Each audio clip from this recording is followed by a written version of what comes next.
श्रीयुगलचरणकमलभ्यो नमः। श्रीगुरुदेवाय नमः। श्रीमते निम्बार्काचार्य नमो नमः। श्रीमद्हंससमारम्भां सनकादिकमध्यमाम् अस्मदाचार्यपर्यन्तां वन्दे गुरुपरम्पराम्। कृष्णाय वासुदेवाय हरये परमात्मने प्रणतक्लेशनाशाय गोविन्दाय नमो नमः।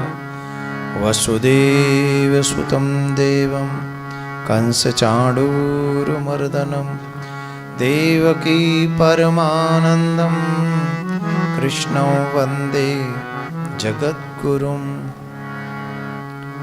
गुरुर्ब्रह्मा गुरुर्विष्णुः गुरुर्देवो महेश्वरः गुरुर्साक्षात् परब्रह्म तस्मै श्रीगुरुवे नमः।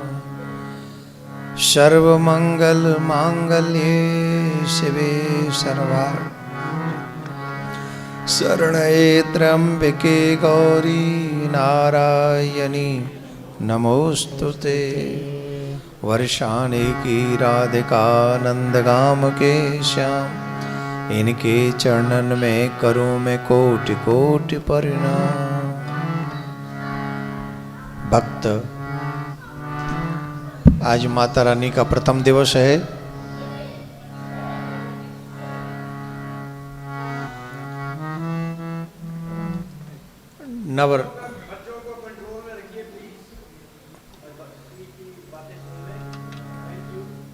हम और आप सब आज नवरात्रि का प्रथम दिन है। हमें मालूम है कई लोग तो ऐसे ही तंदूरी रोटी खा के आ गए होंगे, आज भी कोई आलू के पराठे खा के आ गया होगा, पर कुछ लोग ऐसे भी होंगे जिन्होंने कुछ नहीं खाया होगा, जो व्रत भी रहे होंगे। ये 9 दिन शक्ति के दिन हैं। आपको हम बताएंगे नवरात्रों के व्रत का महात्म क्या है और हमारे लिए, हर ह्यूमन बीइंग के लिए नेसेसरी क्यों है। शॉर्ट में अभी बता दें, अगर बीमार नहीं पड़ना चाहते हो तो नवरात्रि के व्रत रखा करो, आगे बता देंगे क्यों। ठीक, तो आइए पहले दोनों हाथ जोड़िए। Pray for world peace. After praying we are listening the Bhaktamal कथा। कौन सी कथा? भक्तमाल। भगवान की कथा को मन लगाकर भक्त सुनते हैं और भक्तों की कथा को मन लगाकर भगवान सुनते हैं। तो हमारे ऊपर तो बड़ी कृपा है भगवान की कि उन्होंने हम जैसे पतितों को नवरात्रि के पावन दिनों में भगवान की कथा, भगवान के भक्तों की कथा, हम प्रयास करेंगे कि एक आध कथा देवी माँ की भी आपको सुना दें, जिससे आपका व्रत रखना या नवरात्रों का होना हमारे लिए और भी मंगलमय हो जाए। तो ये हम ट्राई करेंगे, है ना। दोनों हाथ जोड़िए, प्रे करिए, प्रार्थना करिए। हे ईश्वर सब सुखी कोई न हो दुखारी, सब हो निरोग भगवान धन धान्य के भंडारी। सब भद्र भाव देखे सदमार्ग के पथि को दुखिया न कोई होवे, सृष्टि में प्राण धारी। सुखी बसे संसार सब दुखिया रहे न को, यह अभिलाषा हम सबकी भगवान पूरी हो। विद्या बुद्धि तेज बल सबके भीतर हो, दूध पूत धन धान्य से वंचित रहे न हो। आपकी भक्ति प्रेम से मन होवे भरपूर, राग राग द्वेष से चित्त मेरा खो सौभाग्य तू। मिले भरोसा आपका हमें सदा जगदीश। आशा तेरे नाम की बनी रहे हमारी। पाप से हमें बचाइए करके दया दया। अपना भक्त बनाए के सबको करो निहार। दिल में दया उदारता मन में प्रेम अपार। हृदय में धीर दीनता हे मेरे करता। हाथ जोड़ विनती करूं सुनिए कृपा निधान। साधु संगत सुख दीजिए दया धर्म का दान। दीजिए दया धर्म का दान। दीजिए दया धर्म का दान। सर्वप्रथम मेरे परमाराध्य श्री युगल सरकार के चरणों में कोटि कोटि नमन। उनसे प्रार्थना वो अपनी व्यासपीठ ग्रहण करें। उनके उपरांत में परम श्रद्धेय श्री सद्गुरुदेव भगवान के चरणों में कोटि कोटि नमन।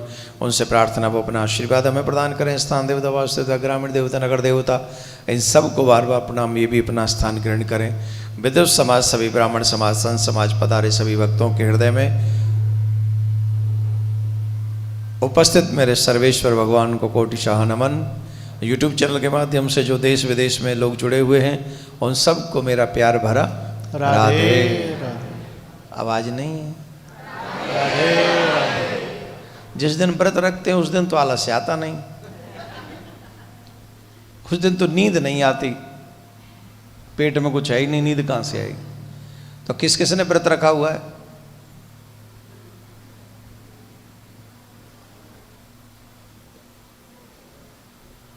रखे सो स्वीट। माता रानी तुहाडी प्रत्येक मनोकामना पूरी करे। व्रत 9 दिन रखे होंगे। अच्छा, रखना चाहिए। आइए कीर्तन कर लें 1 मिनट, फिर कथा सुनाएंगे। करेंगे। गोपाल मुरलिया वाले नंदलाल बसुरिया वाले। राधा जीवन नीलमणि गोपाल मुरलिया वाले। हे राधा जीवन नीलमणि गोपाल मुरलिया वाले। ओ राधा जीवन नीलमणि गोपाल मुरलिया वाले। राधा जीवन नीलमणि गोपाल मुरलिया वाले। गोपाल मुरलिया वाले नंदलाल बसुरिया वाले। गोपाल मुरलिया वाले नंदलाल बसुरिया वाले। ओ राधा जीवन नीलमणि गोपाल मुरलिया वाले। राधा जीवन नीलमणि गोपाल मुरलिया वाले। राधे राधे गोविंद गोविंद राधे राधे राधे गोविंद गोविंद राधे। देखिए आज नवरात्रा है और विशेष दिनों में किया हुआ कोई भी पुण्य बहुत ज्यादा फल देता है। ये जितना कमाई में ध्यान देते हो उतना अपने कल्याण में भी ध्यान दो। जितने नाम जपोगे, 1 नाम जपोगे 100 नाम के बराबर आज का नाम फल देगा। माता रानी का प्रथम दिन है ना, तो जोर से मस्ती में राधे राधे गोविंद गोविंद राधे राधे राधे गोविंद गोविंद राधे। ओ राधे राधे गोविंद गोविंद राधे। श्री राधे राधे गोविंद गोविंद राधे। गोविंद राधे गोपाल राधे। गोविंद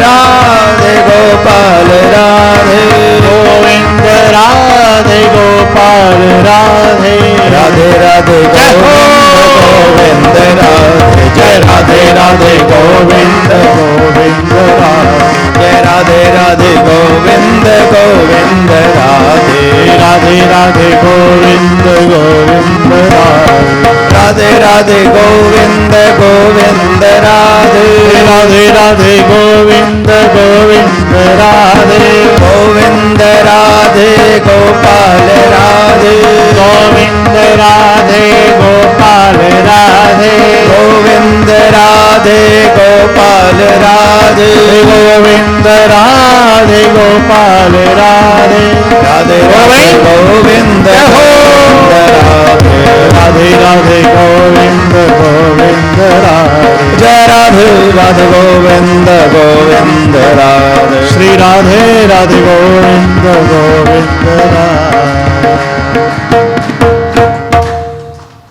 बोले कृष्ण कन्हैया लाल की जय। श्री प्रिया कांजू सरकार की श्री निम्बार्क भगवान की जय। संत समाज की जय। अपने अपने गुरु गोविंद भगवान की जय। बोली निम्बार्क भगवान की जय। कृष्ण जन्म भूमि की जय हो धर्म की जय हो अधर्म का नाश हो प्राणियों में सद्भावना हो विश्व का कल्याण हो गौ हत्या बंद हो गौ माता की सेवा हो विश्व में शांति हो विश्व में शांति हो विश्व में शांति हो ओम शांति शांति शांति।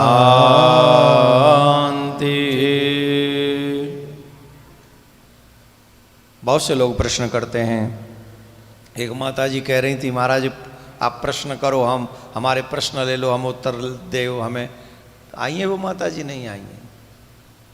आज ठंड लग गई होगी उनको। मैं बारिश बहुत पड़ी थी ना रात को, सुबह भी पड़ी थी, हमको भी नहीं लगी ठंड तो खैर, पर बारिश तो पड़ी थी।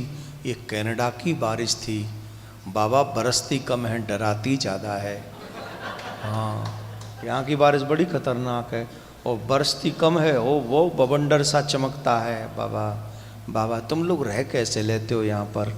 चलो कोई नहीं, तुम्हें तो आदत पड़ गई होगी, पर बारिश थी रात को भी और सुबह को भी, तो इसलिए शायद उनको नहीं आना हो पाया होगा। कोई नहीं। एक प्रश्न है और ये प्रत्येक सनातनी के मतलब का है, जिनके घर में बच्चे हैं और जो खुद हैं। उत्तर दें कि नहीं दें? बोल हैं? अच्छा दे ना। अच्छा कई लोग बोले नहीं ना, शायद बर्थ ने लो कर दिया है शरीर ना, तो उसमें लो मॉडल में चले गए हम लोग। बोलूं? सुनो, प्रश्न यह है कि शॉर्ट में बता दीजिए जो हर सनातनी को करना कंपलसरी हो। यही जानना चाहते हैं ना अधिकांश। बोले महाराज इतना सब क्रिया इतने कर्म हम नहीं कर पाते हैं, तो शॉर्ट में ऐसा क्या हो जिससे नित्य फॉलो अप हम कर सकें, जिससे लगे कि हम सनातन को फॉलो कर रहे हैं। तो बताएं हम शॉर्ट में। सबसे पहले अच्छे सच्चे सनातनी को अर्ली इन द मॉर्निंग उठना चाहिए और स्नान करना चाहिए। स्नान के बाद ताम्र लोट लेकर सबसे पहले सूर्य को जल चढ़ाना चाहिए। प्रश्न ये होगा कि सूर्य को जल चढ़ाने से क्या होता है? हम बताते हैं। आपके जीवन में जितने भी रोग लगे हुए हैं, सूर्यदेव क्या करते हैं? आरोग्यता प्रदान करते हैं। क्या करते हैं? आपके शरीर के रोगों को समाप्त करते हैं। और शास्त्रों में कहा गया 4 सबसे बड़े सुख हैं। जिनके पास ये 4 चीजें हैं उनसे ज्यादा सुखी कोई नहीं है। ट्रंप भी उनसे ज्यादा सुखी नहीं है। पहला सुख क्या है? निरोगी काया। पहला सुख। दूजा सुख घर में हो माया। अगर घर में भारत में पैसा हो तो काहे इंजीनियरिंग करने के लिए यहाँ आएंगे? हम इलाज का फालतू फंड का 1 लाख डॉलर देंगे, चूल्हे में न जाए। हम अपने घर में नहीं तो घर में हो माया। इतनी माया होनी चाहिए कि हमें दूसरों के आगे हाथ न फैलाना पड़े, देश न छोड़ना पड़े। तो दूसरा सुख घर में हो माया। तीसरा सुख सुलक्षणा नारी। जो पत्नी हो वो थोड़ी सी मतलब सुलक्षण हो, समझ गए, मतलब थोड़ी सी तो मतलब अच्छे लक्षण वाली हो, और वो पत्नी के लिए पति भी ऐसा ही हो, पीने खाने वाला ना हो, है पति भी मतलब पत्नी के लिए सुख क्या है कि पति अच्छा हो, पति के लिए सुख क्या है, पत्नी अच्छी हो, ये तीसरा सुख है। इन दोनों में से एक भी गड़बड़ मिल गया तो महाराज ऐसे समझो जैसे रोड पर रोज एक्सीडेंट हो रहा है। वो तो आप देखो, आपकी अपनी अपनी कंडीशन है, किसी की 2 बार एक्सीडेंट होता है, किसी का होता ही नहीं है, और कई बार तो एक्सीडेंट इतना खतरनाक होता है कि I don't want to live with you, I never live with you, तो कई बार बहुत तगड़ा एक्सीडेंट हो जाता है। तो इसके लिए तीसरा सुख कौन सा है, दोनों के लिए दोनों अच्छे हों। सुलक्ष स्त्री कौन सी अच्छी है, जिनमें लक्षण अच्छे हों, जिनका बॉडी स्ट्रक्चर अच्छा हो, ब्यूटीफुल हो, फेस अच्छा हो, बाल बहुत ज़्यादा लंबे घने हो, ड्रेस बहुत अच्छी हो, वो नहीं, जिसके लक्षण स्वभाव अच्छा हो, पति का स्वभाव अच्छा हो। ऐसा नहीं कि पति के डील डोल बने हुए हैं, पति बड़ा हैंडसम है तो पति अच्छा, नहीं, ऐसे तमाम जो है वो पुतला खड़े हुए हैं शोरूम में, वो किसी काम के नहीं है। स्वभाव जिसका अच्छा हो वही पत्नी अच्छी है और वही पति अच्छा है। तीसरा सुख। चौथा सुख क्या है, पुत्र हो आज्ञाकारी, पुत्र आज्ञाकारी हो, पुत्री आज्ञाकारी हो, ये 4 सुख संसार के सबसे बड़े हैं। तो पहला सुख क्या है, निरोगी काया। इस निरोगी काया को प्रदान करने वाले कौन है, सूर्य भगवान। इसलिए सूर्य भगवान को नित्य जल चढ़ाना चाहिए। और साइंटिफिक रीजन भी है, जब आप ताम्र लोट में जल चढ़ाते हैं, ताम्र लोट में जल चढ़ाते हैं, और जब सूर्य की किरणें उससे टच करके, स्पर्श करके जब आपकी बॉडी को स्पर्श करती हैं तो उसका बहुत बड़ा प्रभाव होता है कि आपके रोगों का वो शोषण कर लेती हैं और आपको निरोगी काया प्रदान करती हैं। इसलिए पहला काम करना चाहिए, स्नान के बाद सूर्य को जल चढ़ाना चाहिए। दूसरा काम, मंदिर में पहुंचकर अपने यहाँ पर तिलक लगाना चाहिए, कुमकुम और चंदन का। यहाँ तीसरा नेत्र है जिसे हम लोग 3rd आई कहते हैं, आज्ञा चक्र है। आप बार बार यहाँ पुश करेंगे तो वो आज्ञा चक्र खुलेगा और आपके जो नेगेटिव एनर्जी है वो मर जाएगी, पॉजिटिव विचार जागृत हो जाएंगे। इसलिए यहाँ तिलक लगाना चाहिए। फिर शंकर भगवान पे जल चढ़ाना चाहिए, शिवलिंग पे। बहुत शॉर्ट में बता रहा हूँ, हर सनातनी ये करना चाहिए, हर दिन करना चाहिए। तो शिवलिंग पे जल चढ़ाने से क्यों, बोले शिवलिंग जो है वो इसका मतलब है निर्गुण निराकार का प्रतीक है। इसी में से संसार आता है और इसी में संसार जाता है। इसलिए इस परमेश्वर की, निराकार की पूजा हम कर रहे हैं। गणेश जी की पूजा हर सनातनी को हर दिन करनी चाहिए। जितने बच्चे यहाँ पर बैठे हैं ध्यान से सुनो, बुद्धि को प्रदान करने वाले श्री गणेश जी हैं। इसलिए गणेश जी पर नित्य उनका पूजन करके कम से कम दुर्वा चढ़ा देनी चाहिए। तो दुर्वा चढ़ाएंगे तो गणेश जी क्या देंगे, रिद्धि, सिद्धि और सद्बुद्धि। जब रिद्धि सिद्धि मिल जाए और सद्बुद्धि मिल जाए तो क्या होगा, बोले शुभ और लाभ। तो गणेश जी की पूजा हर सनातनी को करनी चाहिए, क्योंकि शास्त्र कहते हैं सर्वप्रथम पूज्य देवता गणेश जी हैं जो बुद्धि के प्रदाता हैं। तीसरे, जगदम्बा मात। हर घर में कुल देवी की पूजा होती है कि नहीं। और साल में 2 बार नवरात्रे आते हैं।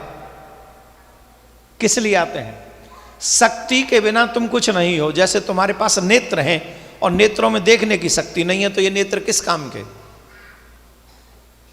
जवाब दो। तुम्हारे पास कान है, कान में सुनने की शक्ति नहीं है, तो कान किस काम के। तुम्हारे पास दोनों पैर हैं, मैं तो कह रहा हूं, और 2 पांव एक्स्ट्रा दे दिए भगवान ने, पर उन पैरों में चलने की शक्ति नहीं है, तो किस काम के।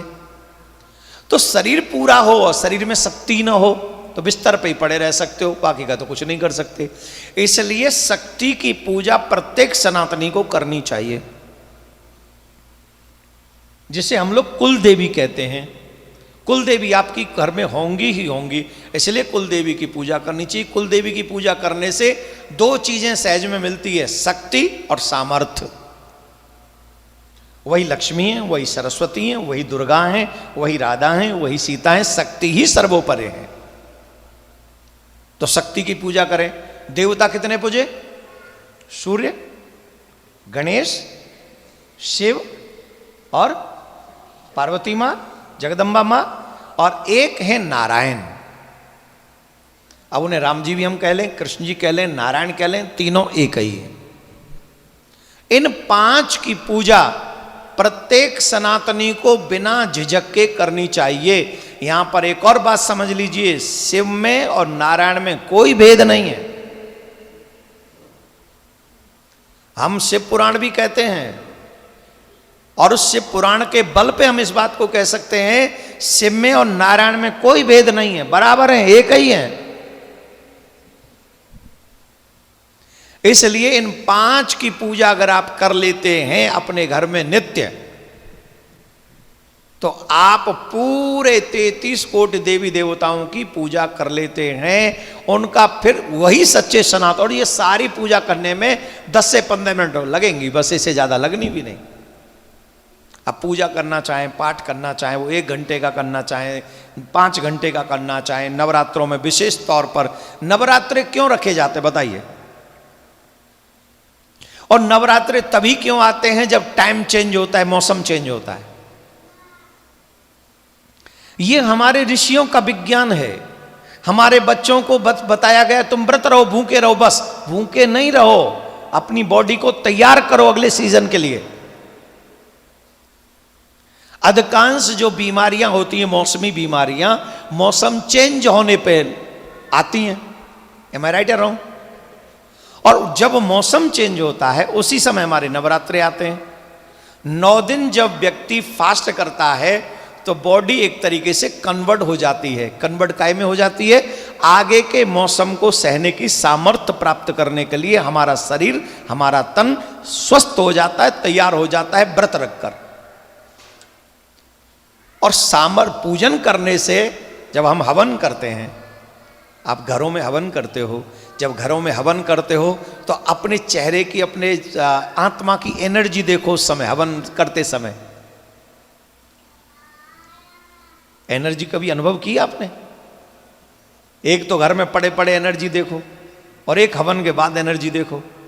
एक अलग ही एनर्जी लेवल पे हम लोग, क्योंकि मंत्रों का भी सहारा होता है, अग्निदेव की कृपा होती है, फिर व्रत की अपनी एक लीला होती है। तो इनके कारण हम लोग अगले मौसम को सहन करने के लिए, उसमें ढलने के लिए नवरात्रों में हम चले जाते हैं। जब शारदीय नवरात्रे आते हैं तो वर्षा ऋतु जाती है, सर्दी आती है। और जब चैत्र मास के नवरात्रे आते हैं तब सर्दी जाती है, तब गर्मी आती है, ग्रीष्म ऋतु आती है। एम आई राइट? और ये नवरात्रि उन्हीं 2 दिनों में स्पेशल रखे 2 समय में रखे जाते हैं।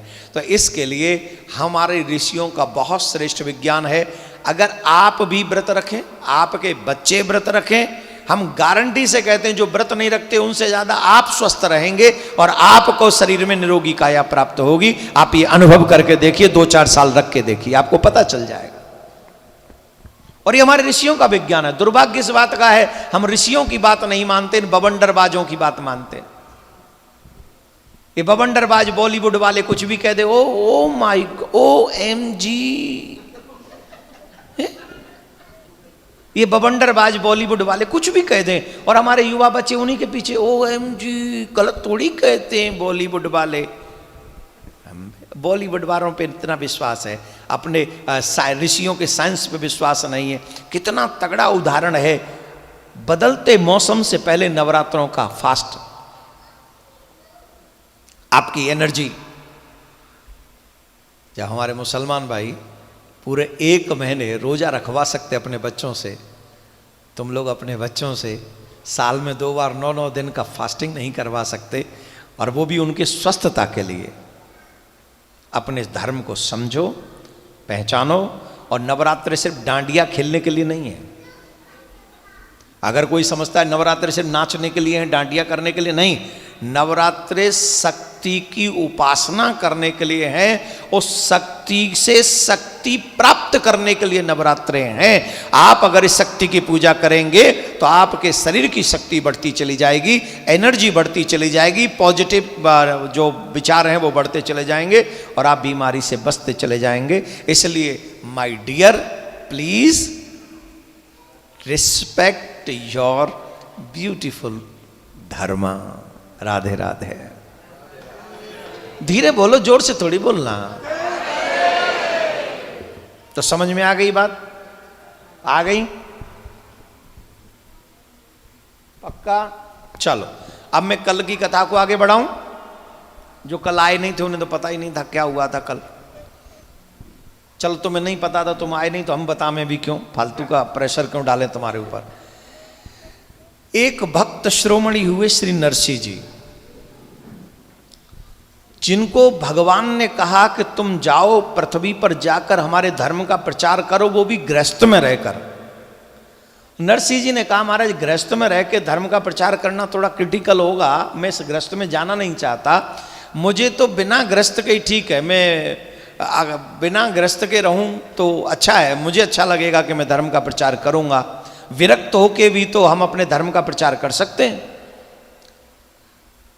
भगवान कहते हैं, ध्यान से सुनना, श्री कृष्ण कहते हैं संसार के लोग ये एक्सक्यूज देते हैं कि हम तो गृहस्थी हैं, हम पे तो समय ही नहीं है, हम कैसे भक्ति करें, हम पे समय नहीं है। अच्छा बताओ, आप लोगों के फ्रेंड सर्कल में यही कहते हैं कि नहीं, हम पे कहां है समय, सुबह जाते हैं शाम को लौट के आते हैं, टाइम नहीं है। अच्छा काम कितने घंटे करते हैं, जोर से बोलो, दिन में आवर्स कितने हैं? 24। 24 में 8 काम पे लगा दो, 8 सोने में लगा दो, कितने गए, कितने बचे? 2-4 नहाने धोने खाने पीने में लगा दो, 4 कितने गए, कितने बचे? और 4 घंटों का क्या करना है? चुगली के अलावा और कोई काम किया? मोबाइल चलाने के अलावा और कोई काम करते हो? उल्टी सीधी हरकतें जितनी भी तुमने की हैं बचे हुए 4 घंटों में की हैं। बिस्तर में पड़े रहेंगे, बिस्तर में, और यूं यूं यूं और यूं यूं यूं, 2 ही काम करने, एक तो ऊपर चढ़ा दो और एक नीचे गिरा दो, और कोई काम नहीं करना। और बचे कुछ किसी का फोन आ जाए तो 1 घंटे पड़े गेंडा की तरह। लो what is this? Why do you lose your time? Why do you waste your time? This is a very costly. No one can give you return this costly time. भगवान का माला करने के लिए तुम पे 10 मिनट नहीं है, और वहां 10 घंटे दूसरों की चुगली सुन लो तुमसे। नहीं मेरे प्यारे, time management is life management. If you know how to manage your time, it means you know very well how to manage your life. That's why don't waste your single second. तो ये excuse कि हम गृहस्थ में हैं तो भक्ति नहीं कर सकते, टोटली रॉन्ग, टोटली रॉन्ग. जितने भी बड़े बड़े भक्त हुए हैं वो सब गृहस्थ में ही हुए. ध्रुव जी का नाम ले लो, गृहस्थी हैं. प्रहलाद जी का नाम ले लो, गृहस्थी हैं. मीराबाई का नाम ले लो, गृहस्थी हैं. हरिश्चंद्र का नाम ले लो, गृहस्थी हैं. सगर का नाम ले लो, और भागीरथ का नाम ले लो, भगवान श्री राम का नाम ले लो. भगवान तो कर, चलो भगवान है उनकी बात छोड़ दो. राजा बलि की बात ले लो, मोरध्वज का नाम ले लो, सती अनुसुईया जी का नाम ले लो. मैं कितनों का नाम आपको गिनवा दूं, टोटल सब गृहस्थी हैं. और गृहस्थ आश्रम में अगर रहकर आप शॉर्ट में, गृहस्थ आश्रम में रहकर अगर थोड़ी भी आप भक्ति करते हैं तो आपका कल्याण इजिली हो सकता है. बोलो राधे राधे. तो मेरा आग्रह आप सबसे, आप लोग सब, बहुत चुभेगी रिंदे हो, आंख में चुभेगी. ऐसे भी ठीक आ रहा होगा मेरा फोटो, नहीं यार? नहीं, अभी तो चक्कर में बढ़ गई है ना. खैर, ये चमक ये दमक तो सब ठाकुर जी की है. चाहे वो तुम्हारे चेहरे पे हो, चाहे वो हमारे चेहरे पे हो, ठाकुर की बहुत अपार चमक है. उसमें से थोड़ी थोड़ी हम सबको शेयर दे दी है. उसी को हम लोग दर्पण के आगे रह के पॉलिश करते रहते हैं, नहीं सेट करते रहते हैं. बुढ़ापे में वो भी काम नहीं आती. खैर, मैनू की मैं कितने सीखा. गृहस्थ में रहकर थोड़ी भी भक्ति आप करेंगे, भगवान सहज में प्रसन्न हो जाएंगे. नरसिंह मेहता को कहा कि तुम गृहस्थियों के लिए रोल मॉडल बनो. तुम जाओ और गृहस्थियों को बताओ कि तुम बहाने मत ढूंढो, कलयुग में बड़ी सरलता से तुम्हारा कल्याण हो जाएगा। और जब तुम कलयुग में रह के, गृहस्थ में रह के भजन करोगे तो लोग तुमसे सीखेंगे। इसलिए नरसिंह जी को कहा कि तुम पृथ्वी पे जाओ। भगवान की आज्ञा मानकर नरसिंह जी आए, उनका विवाह हुआ, नगर के बाहर झोंपड़ी डालकर रहने लगे। भगवान ने कहा था कि मैं जब भी तुम केदार राग गाओगे मैं तुम्हारे पास आ जाऊंगा। केदार राग तब गाना जब तुम्हें जरूरत हो, जब जब तुम कहोगे हम आ जाएंगे, जैसे बुलाओगे आ जाएंगे। तो नरसिंह जी गृहस्थ तो पालन करते हैं, बच्चे भी हैं, बेटी भी है जिसका नानी बाई नाम आप लोग सब सुनते रहते हैं, नानी बाई को मायरो सुना है, गृहस्थ भी है, पर कभी भी संत सेवा से उन्होंने मुंह नहीं मोड़ा। अच्छा, घर में व्यवस्था भी नहीं है खाने पीने की, बहुत ज्यादा व्यवस्था नहीं है। आप लोगों के घरों में जैसे है यहाँ व्यवस्था, अच्छे अच्छे घर मकान बना रखे हैं आपने, नरसिंह झोंपड़ी में रहते हैं और कोई खास व्यवस्था नहीं है। और फिर भी जब उस नगर में कोई संत आते हैं तो उस नगर के लोगों से पूछते हैं कि भाई संतों को कहीं भोजन मिलेगा? तो नगर वाले एक ही काम कहते, गांव के बाहर चले जाओ, झोंपड़ी है, उसी झोंपड़ी में नरसिंह जी रहते हैं, वही संतों की सेवा करते हैं और सब संत उन्हीं के यहां जाते हैं। और नरसिंह जी के पास जो भी होता है वो सब उन्हीं पे लगा देते हैं, नहीं होता तो मांग के ले आते हैं। ये बच्चे को कोई बैठाल सकता है? होगा तो आप ही का किसी का, हम तो लाए नहीं अभी, हमें तो आए भी बहुत दिन हो गए, हम तो अपने बच्चे लेके चलते नहीं, हम तो ऐसे मुंडे छड़े चलते हैं।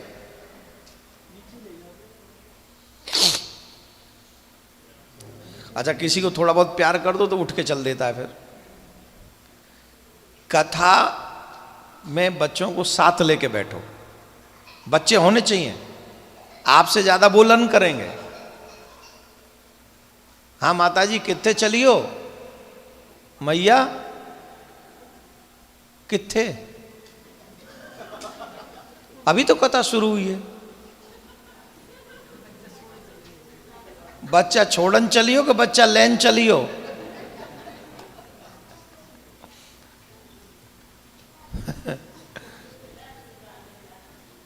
कथा सुनना भी एक नियम है कि जब हम कथा में बैठ जाएं तो फिर उठे नहीं,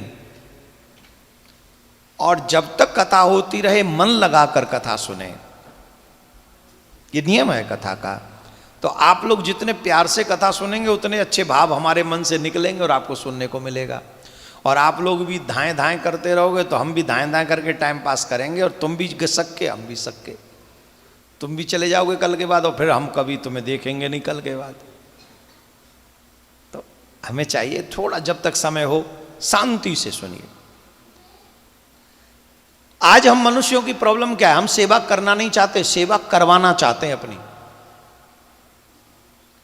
छोटे छोटे बच्चों के मन में सेवा करने का भाव नहीं है। गुरुद्वारों में चले जाओ, सेवा किसको कहते हैं, हमारे गुरुद्वारों में जाके पता करो। मैं जब भी जाता हूं गुरुद्वारों में, मैं देखता हूं कि सेवा किसको कहते हैं। अरबों खरबों पति जोड़ों की सेवा करता है, भांडे मांजने की सेवा करता है, और नो ईगो, नो ईगो। और असी मंदिर चले जाइए, फिर देखिए उत्थे कर देने सेवा तुसी। कई लोग तो पाके वहीं थाली छोड़ के चले जाते हैं, पत्तल छोड़ के चले जाते हैं, वो कार्यकर्ता करते रहे बाद में। ऐसा नहीं, मुझे कोई प्रॉब्लम नहीं, मैं थोड़ी ये मंदिर रन कर रहा हूं, या कोई भी मंदिर मैं थोड़ी रन कर रहा हूं। पर एक बात समझ लो, आप भगवान के आगे जितने विनम्र बन के जाओगे उतनी से ठाकुर जी तुम्हारे ऊपर कृपा करेंगे। ठाकुर के आगे कौन सा एटीट्यूड दिखा रहे हो तुम? हो क्या यूं यूं बड़े बड़े लोग यूं मिट्टी में मिला दिए, एक सेकंड लगता है, किस बात का ईगो है? तुमसे पहले भी ये मंदिर चल रहा था, तुम्हारे बाद भी चलेगा। यही नहीं, और भी कनाडा के मंदिर हैं। तुम हर जगह जाते हो क्या? तुम ही जा रहे हो, तुम ही चला रहे हो, फिर कौन चला रहा है? ठाकुर जी अपने आप चलाता है। लेकिन अधिक किसको मिलता है? बोले जो ठाकुर जी के आगे विनम्र होकर सेवा करता है। हमारे शास्त्र कहते हैं सेवा ही परमो धर्म। आप जितनी सेवा करोगे, सेवा किसकी करें? अपने माता पिता की, अपने ठाकुर जी की, अपने गुरु की, अपने धर्म की, कोई आ जाए अतिथि की, साधु संतों की, मन से सेवा करनी चाहिए। वो हमारे ऊपर कोई बोझ नहीं है। आज हम कहाँ गए, उनके पास में बैठे थे, तो हमने कहा एक कहानी सुनाएंगे आज कथा में। आप कहो तो सुनाएं, बहुत अच्छी है। हम लोगों को लगता है हमने किसी को कुछ दे दिया तो हमारा बहुत कम हो गया ना। जब आप देना प्रारंभ करते हो ना, तो ठाकुर जी दूसरों का भी भाग्य तुम्हारे घर में भेजना शुरू कर देता है। समझ रहे हो कि नहीं? जब आप देना प्रारंभ कर देते हो तो ठाकुर जी क्या करता है, दूसरों का भी भाग्य तुम्हारे घर में भेजना शुरू कर देता है, क्योंकि वो जान जाता है ये देता है। और जब तुम देते नहीं हो तो क्या करता है ठाकुर जी? बोले जो इतने इसके भाग्य का सिर्फ उतना ही भेजना है, फालतू की जरूरत नहीं इसको। क्यों? बोले कंजूस रहा है, किसी को पानी तक नहीं पूछता, तो इसको ऐसे को दे के क्या मिलेगा? और कई लोग प्रारब्ध से पहले से ही लेके आते हैं, तो वृद्धि नहीं होती, टेंशन की वृद्धि हो जाती है उनकी। मतलब बहुत कुछ पड़ा हुआ है उनके पास में, लेकिन वो सुखी नहीं है। वो धन आगे बढ़ेगा भी नहीं, लेकिन उनको सुख भी नहीं मिलेगा। क्यों? क्योंकि उन्होंने देना प्रारंभ नहीं किया। आप लोगों ने एक बात सुनी होगी, अगर पानी बहना बंद कर दे तो क्या होता है? सड़ जाता है, स्मेल आना शुरू हो जाता है। हाँ या ना? एक आदमी था और वो आदमी बड़ा दुखी था। नरसिंह जी की बात से प्रारंभ हुई। नरसिंह जी सेवा करते हैं, याद, इसी प्रसंग को याद रखना। नरसिंह जी सेवा करते, खुद पे भी नहीं है तो मांग के लाते हैं सेवा करने के लिए। खुद पे नहीं है तो गए पड़ोसी से, भैया लाइए जरा उधार दे दे, तो उधार ला के सेवा करते हैं। और उधार देने के लिए नहीं हो तो फिर कहते मैं तेरा कोई काम कर दूंगा, नहीं है तो काम करवा ले अपने। ऐसी भाव नरसिंह जी की। तो एक गांव में एक आदमी रहता था, उसने कभी भी जीवन भर रोटी भर के नहीं खाई, पेट भर के रोटी नहीं खाई उसने कभी भी। सुबह मिल गई तो शाम को नहीं मिली, शाम को मिल गई तो रात को नहीं मिली, रात को मिल गई तो सुबह नहीं मिली। ऐसे रहता था उसका सिस्टम। वो दुखी हो गया और एक दिन वन में गया, और वन में जाके उसने प्लान किया, या तो मर जाऊंगा या इस बात का आंसर लूंगा कि इतना जीवन निकल गया मेरा और मुझे पेट भर के रोटी तक नहीं मिली।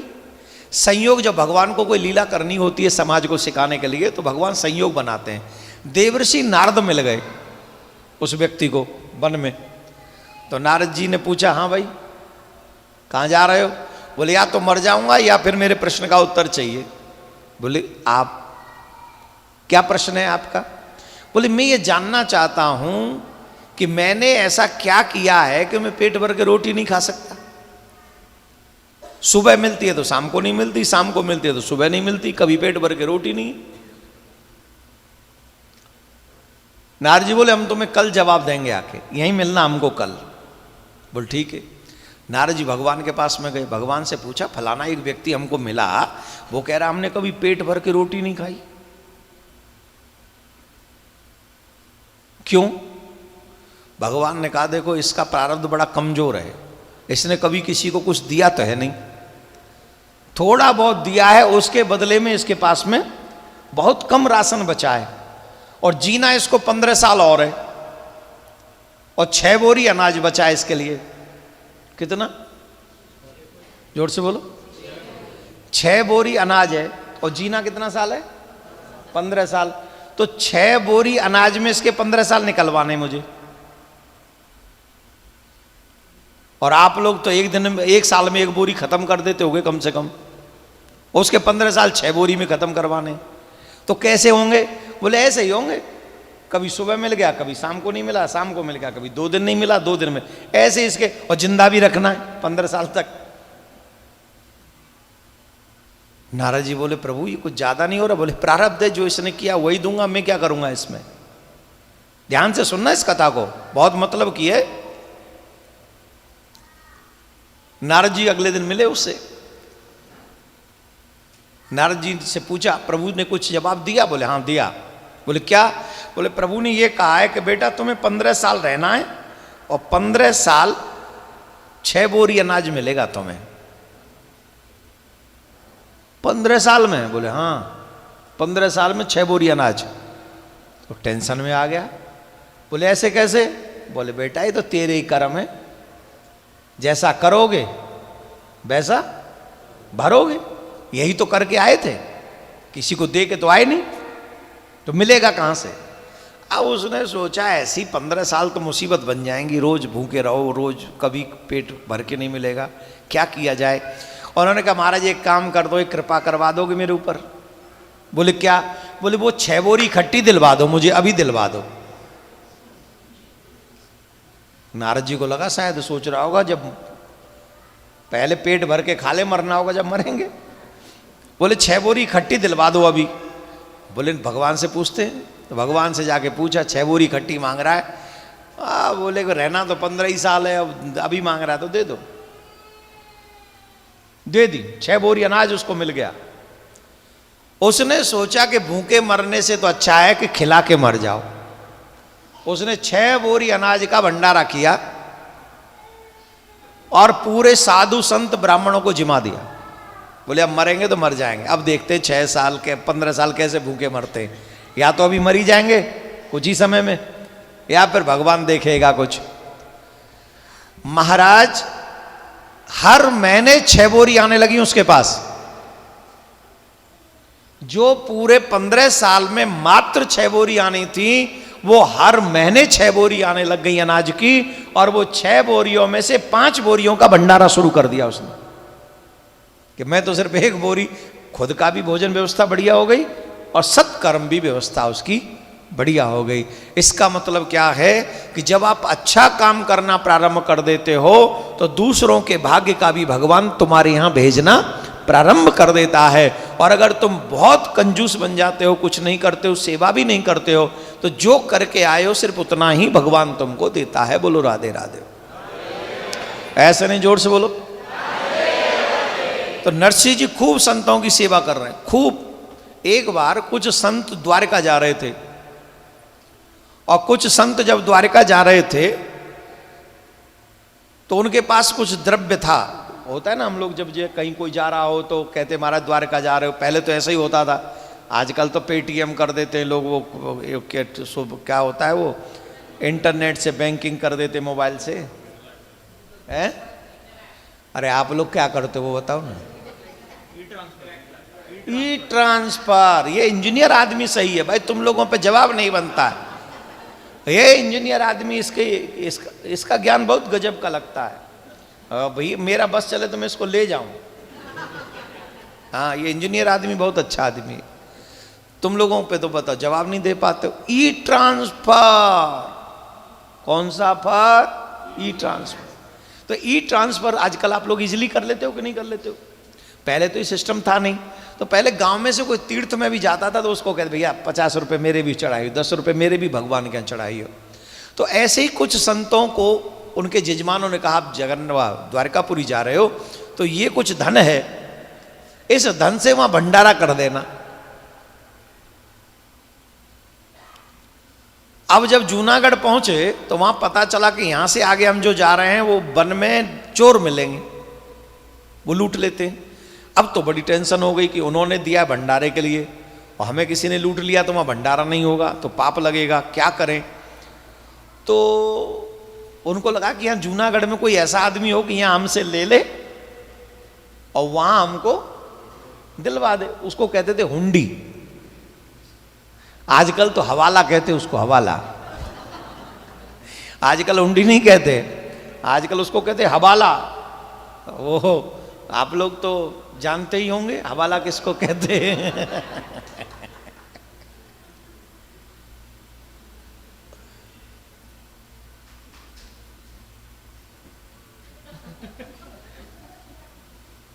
ये भी किसी ने हवाला ही कर दिया है। अच्छा ले और गई जा। ये पूरा हवाला नहीं, अब ठीक है। हाँ अब ठीक है, देखो भगवान अपने आप ही कर लेते हैं। तो मैं कित्थे सीखा? हवाला पे। तो आजकल उसको हवाला कहेंगे कि यहाँ दे दिया और वहाँ बैंक के थ्रू हो जाए तो वो हवाला नहीं, कैश टू कैश यहाँ लेके वहाँ दे दें तो वो हवाला माना जाता है। कानून की अपनी अपनी भाषा है, अदरवाइज किसी ने दिया उसी ने लिया तो क्या हवाला। पर वहाँ तो अलग है विशिष्टम। हुंडी लिख दे और द्वारका में मिल जाए। अब लोगों ने चर्चा की, जूनागढ़ में पूछा तो जूनागढ़ में सबने एक ही बात कही, सब लोग नरसिंह जी को उपास करते थे। उन्होंने कहा यहाँ एक ही नगर सेठ है, एक ही नगर सेठ है, उसका नाम है नरसिंह। सुनो एक और बात सुनो, जब भक्ति करोगे जरूरी नहीं सारी फूलमाला ही तुम्हें मिले। अगर आप सच्ची भक्ति कर रहे हो तो कभी कभी उपवास भी सहन करना पड़ेगा आपको।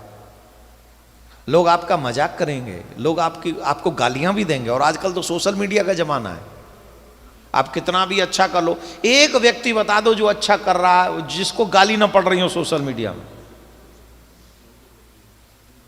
एक आदमी तो बता दो ब्रह्मांड में ढूंढ के कि ये फलाना आदमी, इसको गाली नहीं पड़ रही, ये बहुत अच्छा आदमी है।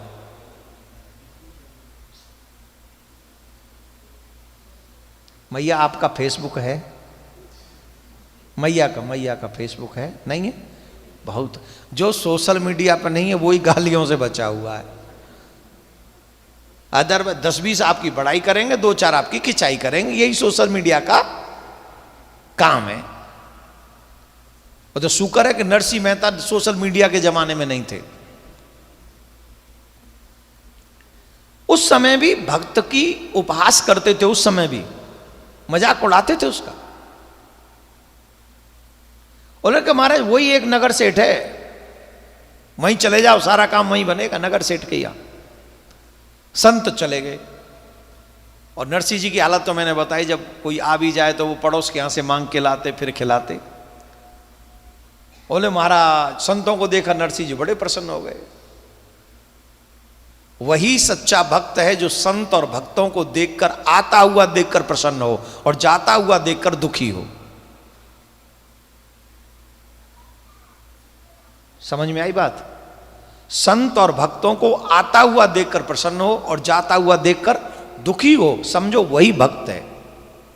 तुलसीदास बाबा ने एक बहुत अच्छी बात लिखी है इसके विषय में। संत हो या असंत, दोनों ही दुख देते हैं। संत मिलत एक दारुण दुख देही और बिछुरत एक प्राण हर लेही। दुख दोनों ही देते हैं। दुष्ट मिले तो मिलते ही दुख होता है कि नहीं? कुछ ना कुछ बोल ही देगा वो, कुछ ना कुछ उल्टा, और कुछ बोले भी नहीं तो इशारे ही कर देगा, और कुछ बोले भी ना, कुछ इशारे भी ना करे, उसके एटीट्यूड से ही दुख मिलेगा। क्योंकि वो दुष्ट है, वो नहीं छोड़ सकता अपनी दुष्टता। और साधु मिले और साधुता की आप लोग पहचान करें, और जब वो जाएंगे तो आपको दुख होगा। हाँ जी कि ना जी? या मैं ये समझूं कि तुम्हें दोनों का ही बोध नहीं है,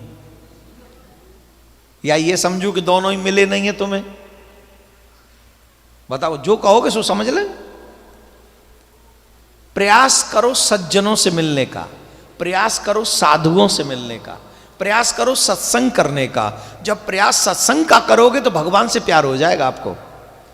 सेवा, सत्संग ही तुम्हें सेवा करना सिखाएगा। और जब सत्संग में सेवा करोगे तो भगवान तुमसे ज्यादा दूर नहीं है, कन्हैया बहुत पास में है। संतों को देखा, नरसिंह जी बड़े प्रसन्न हुए और महाराज चरणों में प्रणाम किया और कहा, महाराज नरसिंह जी कौन है? बोले इसी दास को कहते हैं। तो उन्होंने, संतों ने कहा कि हम ऐसे ऐसे द्वारका जा रहे हैं और हमारे पास कुछ द्रव्य है, आप हुंडी लिख दीजिए, द्वारका में ले लेंगे। नरसिंह जी बोले हमारे पास तो ऐसी कोई व्यवस्था नहीं है। बोले हमने तो सुना इस नगर के सबसे बड़े नगर सेठ आप ही हो। अरे बोले महाराज किसी ने मजाक किया होगा। दूसरा बोला, अरे समझ नहीं रहे हो प्रभु, ये झोंपड़ी में क्यों रहते जानते हो? दूसरे संत बोले क्यों? बोले किसी को पता न चले कितने पैसे वाले हैं। पहले लोग छिपके रहते थे, पैसे वाले लोग ना, पहले प्रकट नहीं करते थे। बड़े बड़े धनवान होते थे पर रोल्स रॉयल नहीं खरीदते थे। और आजकल तो महाराज पैसा थोड़ा भी नहीं हुआ कि बस EMI पे निकाल लाए, चाहे भरी न जाए बाद में। दुनिया को जरूर दिखा देना कि हम पे बड़ी गाड़ी है। अरे क्या करोगे बड़ी गाड़ी, पर हम लोग दिखाते तो हैं ही नहीं।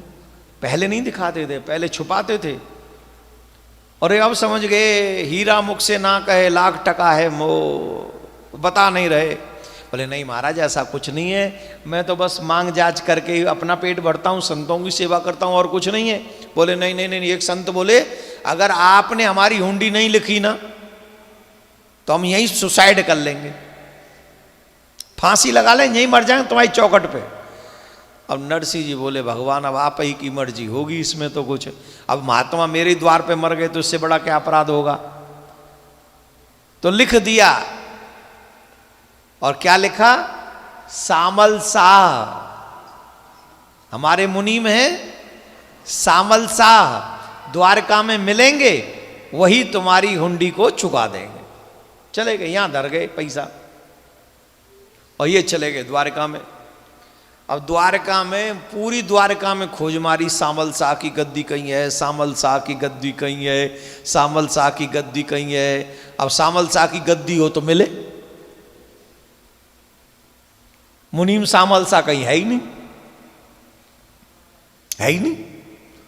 अब बड़े दुखी मन से द्वारका में गए, द्वारका मंदिर में गए द्वारकाधीश के, और नरसिंह जी को उल्टा सीधा बोलने लगे, अरे नरसिंह तेरा ऐसा हो जाए, नरसिंह तेरा ऐसा हो जाए, अरे नरसिंह तेरे चक्कर में आज खाली हाथ आए, भगवान को भोग भी नहीं लगा पाए, अरे नरसिंह तुझे बड़ा जवाब देना पड़ेगा भगवान के यहाँ, तूने संतों का पैसा लूट लिया।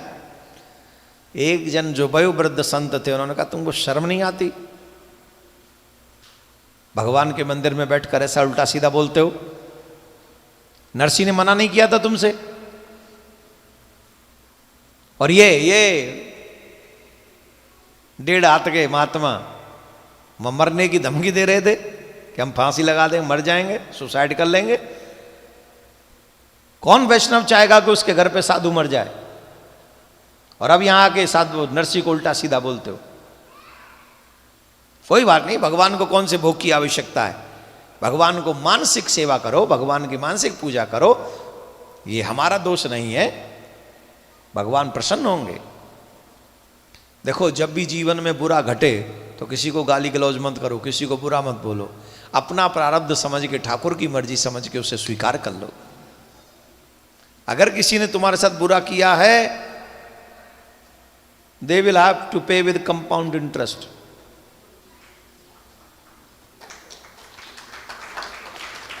इस पे बड़ी अच्छी ताली बजाई आपने, क्या चक्कर है, मतलब दूसरों को ही भगवाने के चक्कर में बैठे क्या ऐसा हो। अब बजानी थी तो जरा ढंग से बजाओ, और जोर से बोलना पड़ेगा, राधे राधे, और जोर से बोली राधे राधे। संत ने कहा मानसिक सेवा करो। और सुनो, जब जाएंगे लौट के वहीं होके जाना है, नरसिंह जी मिलेंगे उनसे ले लें। जब सुना नरसिंह जी मिलेंगे तो भगवान को टेंशन हो गई। द्वारकाधीश के मंदिर में बैठ के कह रहे थे जब वापस जाएंगे तो ले लेंगे उनसे वापस, वहीं होके तो जाना है। झट भगवान को टेंशन हो गई, वापस जाएंगे तो ले लेंगे, देंगे तो तब जब उन पे हो, उन पे हो तो दें। बोले क्या कर दिया, जैसे ही संतों ने धन दिया, नरसिंह जी ने सारे धन से भंडारा कर दिया महात्माओं का। तेरा तुझको अर्पण हो क्या लागे मेरा, प्रभु का प्रभु को समर्पण क्या लागे मेरा। ओम जय जगदीश हरे। कौन कौन मानता है सब प्रभु का है।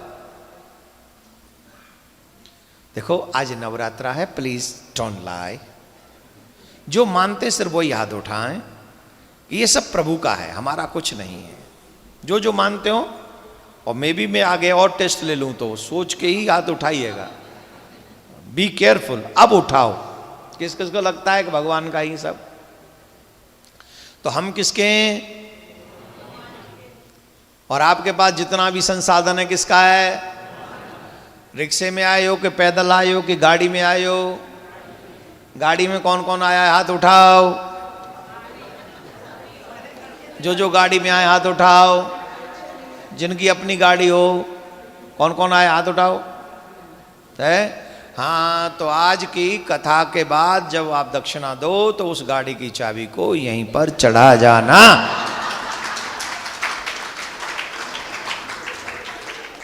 और जाते समय उबर बुक कर लेना।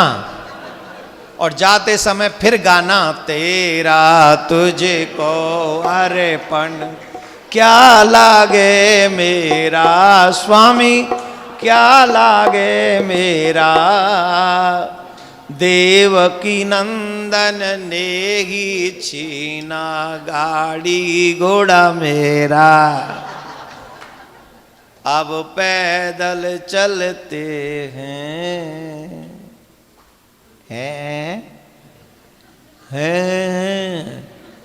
कहाँ गया तेरा तुझको अर्पण? अर्पण आ गया ना मेरे वाला भाव? अरे महाराज प्लीज, जिस दिन करनी और कथनी में कोई भेद न रहे उसी को नरसी की भक्ति समझना। संतों से लिया, संतों की सेवा में लगा दिया। अगर हम जैसे से कोई तुम लोग ले लो तो संतों की सेवा में लगाओगे? किसी का धन तुम्हारे पास रह जाए, सेवा में लगाओगे? इसको भक्ति कहते हैं। और सच तो यही है, सब कुछ भगवान का ही है, हमारा नहीं है। और जो ऐसा भक्त होता है उसकी चिंता भगवान को होती है। ये अहंकार है कि ये सब मेरा है, और ये भक्ति है कि सब कुछ भगवान का है। यही भक्ति, और सच भी यही है। नरसिंह जी ने सब कुछ संतों की सेवा में लुटा दिया। अब भगवान बोले ये लौट के जाएंगे, संत तो मांगेंगे, और संत कहां, वो नरसिंह कहां से देगा? उस पर तो कुछ है ही नहीं, कुछ भी नहीं। आप अगर भक्ति करते हो तो आपके एक एक कदम की चिंता परमात्मा करेगा। एक एक कदम की, एक एक स्टेप की चिंता परमात्मा करेगा। फॉर एग्जाम्पल, द्रौपदी ने जब तक एक हाथ से साड़ी पकड़ी रखी, भगवान नहीं आए। आए क्या? कब आए? जब दोनों हाथ ऊपर कर दिए। इसका मतलब क्या है? 50% सरेंडर नहीं, 50% शरणागति नहीं, 100% की शरणागति चाहिए। जब 100% की शरणागति होगी, देन आई एम रिस्पॉन्सिबल।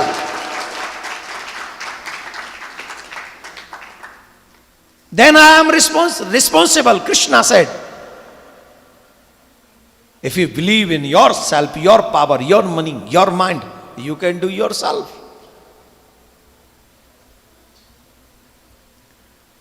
जैसे ही नरसी से ये बात निकली ना संतों से कि नरसी से वापस मिलेंगे, भगवान को टेंशन हो गई, उस पर तो कुछ है ही नहीं, वो कहां से करेगा? तुरंत ठाकुर जी सांवरिया सेठ बने। क्या बने? बढ़िया फर्स्ट क्लास चश्मा, बढ़िया फर्स्ट क्लास टोपी, बढ़िया फर्स्ट क्लास कलफ का कुर्ता लगाया, मायम चकाचक वाला धोती, हाथ में छड़ी, जैसे मुनीम होते हैं। अभी 500 550 साल पुरानी तो बात ही है, ज्यादा पुरानी बात नहीं है, ये कलयुग की ही बात है। ओ महाराज छड़ी लेके बढ़िया फर्स्ट क्लास। और अब तक तो ये संत पूछ रहे थे सांवरिया सेठ है, सांवरिया सेठ है। अब पूछ रहे, अरे भाई कोई संत महात्मा हैं जो जूनागढ़ से आए हैं, इन्हीं के पास में जाके अल्लाह मचाने लगे। कोई नहीं, पावर है, इट्स ओके। तो मैं कितने सीखा? स्वयं भगवान कह रहे हैं कोई जूनागढ़ से आया है, हुंडी लिखवा के लाया है, भैया मैं ढूंढ रहा हूं कब से, कोई मिल नहीं रहा। तुरंत जैसे ही सुना संत दौड़े, अरे आप कौन, आप कौन? बोले कि दास का नाम सांवरिया मुनीम है। मैं सावरिया सेठ, वैसे सेठ कहते पर मैं तो मुनीम हूं, मैं सावरिया सावल मुनीम हूं मैं। अरे भैया तुम्हें कहां ढूंढा मैंने, कहां कहां नहीं ढूंढा, कहीं मिले नहीं, कोई तुम्हारा पता नहीं जानता। तो भगवान ने जब ये सुना ना, कोई आपका पता नहीं बताता, कोई जानता नहीं, इस शब्द को सुनना जरा, बड़े गजब का उत्तर दिया ठाकुर जी ने। उन्होंने कहा कोई तुम्हें जानता ही नहीं, कोई तुम्हारा एड्रेस बताने को तैयार नहीं। तब भगवान ने कहा तुमने अवश्य किसी संसार में माया में पड़े हुए लोगों से मेरा एड्रेस पूछा होगा, उन लोगों से पूछा होगा जो माया से ऊपर नहीं उठे। अगर किसी प्रेमी से पूछते, भक्त से पूछते, विरक्त से पूछते, संत से पूछते, तो वो मेरे ठिकाने पे ही पहुंचा देता तुम्हें। पूछ किससे रहे हम पूछ किससे रहे हैं? भगवान कहां है? जो खुद ही संसार में फंसे हुए हैं, हम उनसे पूछ रहे हैं कि भगवान कहां है। वो खुद फंसे हुए हैं, वो तुम्हें बताएंगे भगवान कहां है। अगर भगवान से मिलना है कि भगवान कहां है, तो किसी प्रेमी से पूछो, किसी विरक्त से पूछो, किसी संत से पूछो, किसी भगवत रसिक से पूछो। हो मेरा तार प्रभु संग जोड़े, ऐसा कोई संत मिले, मेरा तार प्रभु संग जोड़े। ताली बजा कर बोलिए। ओ मेरा तार प्रभु संग जोड़े, ऐसा कोई संत मिले, मेरा तार प्रभु संग जोड़े। और ये पंक्ति गाना पीछे पीछे जोर से। भटकत भटकत पथ नहीं मिलता, भटकत भटकत भटकत भटकत पथ नहीं मिलता, भटकत भटकत मन मेरा रोके नहीं रुकता, मन मेरा। जितने भी स्यापे हैं ना, वो सब इस मन के बनाए हुए स्यापे हैं। कि कहते ने स्यापे, स्यापा किन्नू कहते ने पाजी, स्यापा किन्नू कहते ने? जिन्नी भी तुहाडी प्रॉब्लम मीन्स स्यापे हैगे ने, वो किना दे क्रिएट किए होगे ने? मन दे। ये साडा मन चंगा नहीं है, ब्लैक लिस्ट है, ब्लैक लिस्ट की है। जब आप किसी के मन की बात नहीं करते तो आप क्या कर देते? उसे अपने फोन से ब्लॉक। क्या इतनी हिम्मत है कि अपने मन को ब्लॉक कर पाओ? दुनिया को ब्लॉक कर दो तो भी कुछ होने वाला नहीं। अगर ब्लॉक करना ही है तो अपने मन को ब्लॉक करो। जिस दिन अपने मन को ब्लॉक कर दोगे, माय डियर, उसी दिन सारी ब्लैकनेस समाप्त हो जाएगी तुम्हारी लाइफ से। इंजीनियर साहब, भटकत भटकत पथ नहीं मिलता, भटकत भटकत मन मेरा रोके नहीं रुकता, मन मेरा। मेरे मन के घोड़े रोके, ऐसा कोई संत मिले, मेरे मन के घोड़े रोके, ऐसा कोई। ओ मेरा तार प्रभु संग जोड़े, ऐसा कोई संत मिले, मेरा तार प्रभु संग। संत मिलन के बड़े महात्म, दुर्लभ जग में संत समागम, दुर्लभ जग में। मेरी बाह पकड़ ना छोड़े, ऐसा कोई संत मिले, मेरी बाह पकड़ ना छोड़े, ऐसा कोई। मेरे मन के घोड़े रोके, ऐसा कोई संत मिले, मेरा तार प्रभु।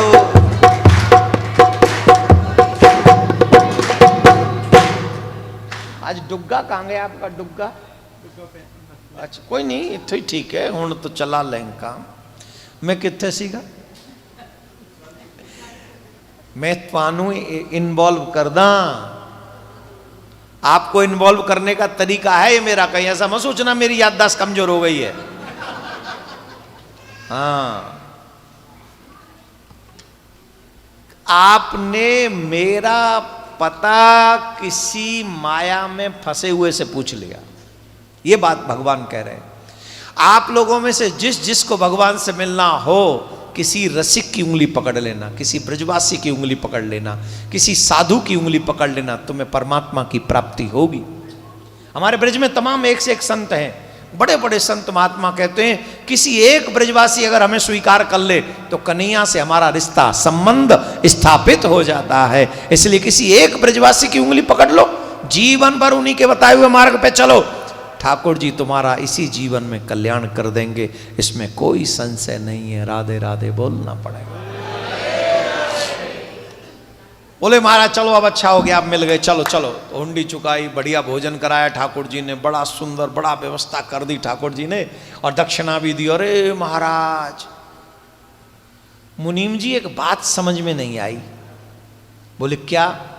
हम आपके सेठ जी से भी मिल के आ रहे हैं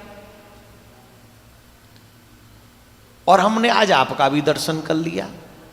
बोले हाँ जी।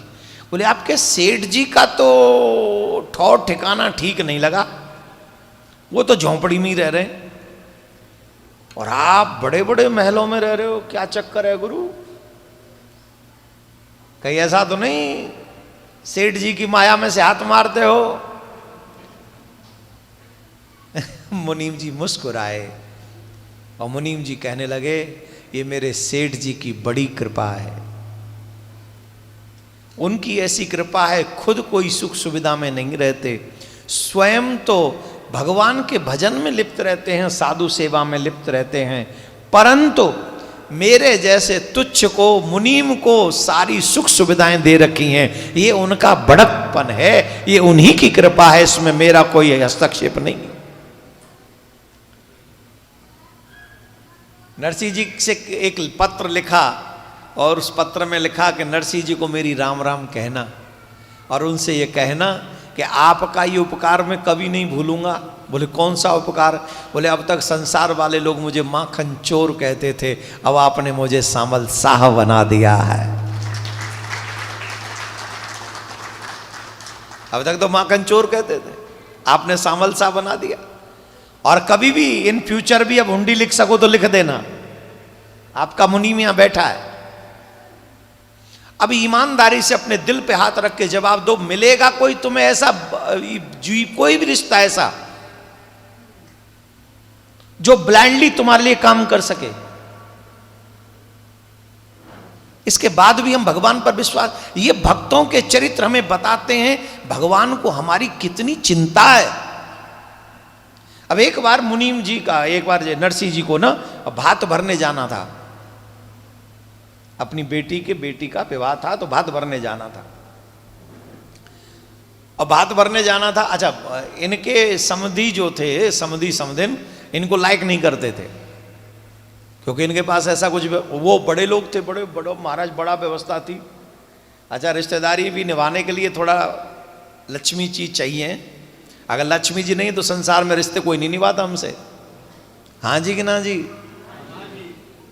तो लक्ष्मी बेवजह खर्च मत किया करो, पार्टी शार्टी में थोड़ा कंट्रोल करके रखा करो, जरूरत के समय। नहीं, एक और बात सीख लो, धन का सदुपयोग ही तुम्हें धार्मिक बनाता है। अगर धन का दुरुपयोग किया तो वो धन ही तुम्हें अधर्मी बना देता है, और आप अगर धन का सदुपयोग करेंगे तो ये धन तुम्हें धन्य बना देगा। इसका सदुपयोग अगर करोगे तो तुम्हें ये श्रेष्ठ बना देगा। बोलो राधे राधे। धीरे बोलते भाई, वाह, तो बड़े आराम से बोला करो और जोर से बोला करो, अभी मत बोलना, अभी थोड़ा सुनो कथा। तो उनके समधी लोग नहीं चाहते थे कि ये आए, लेकिन डायरेक्ट तो ऐसे मना नहीं कर सकते, तो क्या किया जाए जिससे वो ना आए? कई बार होता है कि हम किसी को मना नहीं करते पर व्यवस्था ऐसी कर देते कि वो आ ही ना सके। तो उन्होंने कहा भात की लिस्ट बना देते हैं और भात की लिस्ट में इतना इतना बड़ा 1.25 मन ये, 2 मन ये, 1 लाख साड़ी फलानी ये वो, और एक पत्थर सोने का और एक पत्थर चांदी का। पंडित जी ने पूछा ये क्या करोगी आप दादी सास से, क्या करोगी एक पत्थर चांदी का एक पत्थर सोने के से? आज तक आया है किसी के बात में, ए पंडित जी ज्यादा मत बोलो ये हमारी जरूरत है। बोले करोगी क्या? बोले मैं नहाऊंगी उस पे बैठ के, पत्थर पे, सोने चांदी के पत्थर बैठ के नहाऊंगी। पंडित जी समझ गए सिर्फ नरसिंह जी को न बुलाने का बहाना है। बेटी ने कहा पंडित जी आप जा रहे हैं? बोले पुत्री जाना तो पड़ेगा। बोले हो सके तो मेरे पिता से एक बात कह देना। अच्छा देखो, जब बेटी ससुराल में होती है ना, तो बेटी को ससुराल में सबसे ज़्यादा चिंता होती है अपने पिता के सम्मान की, और जब बेटी होती है मायके में तो वहाँ चिंता होती है अपने पति के सम्मान की। ये बेटियां बहुत अच्छी होती हैं, बहुत अच्छी होती हैं बेटियां। कौन कौन बेटी अच्छी हैं जरा हाथ उठाई।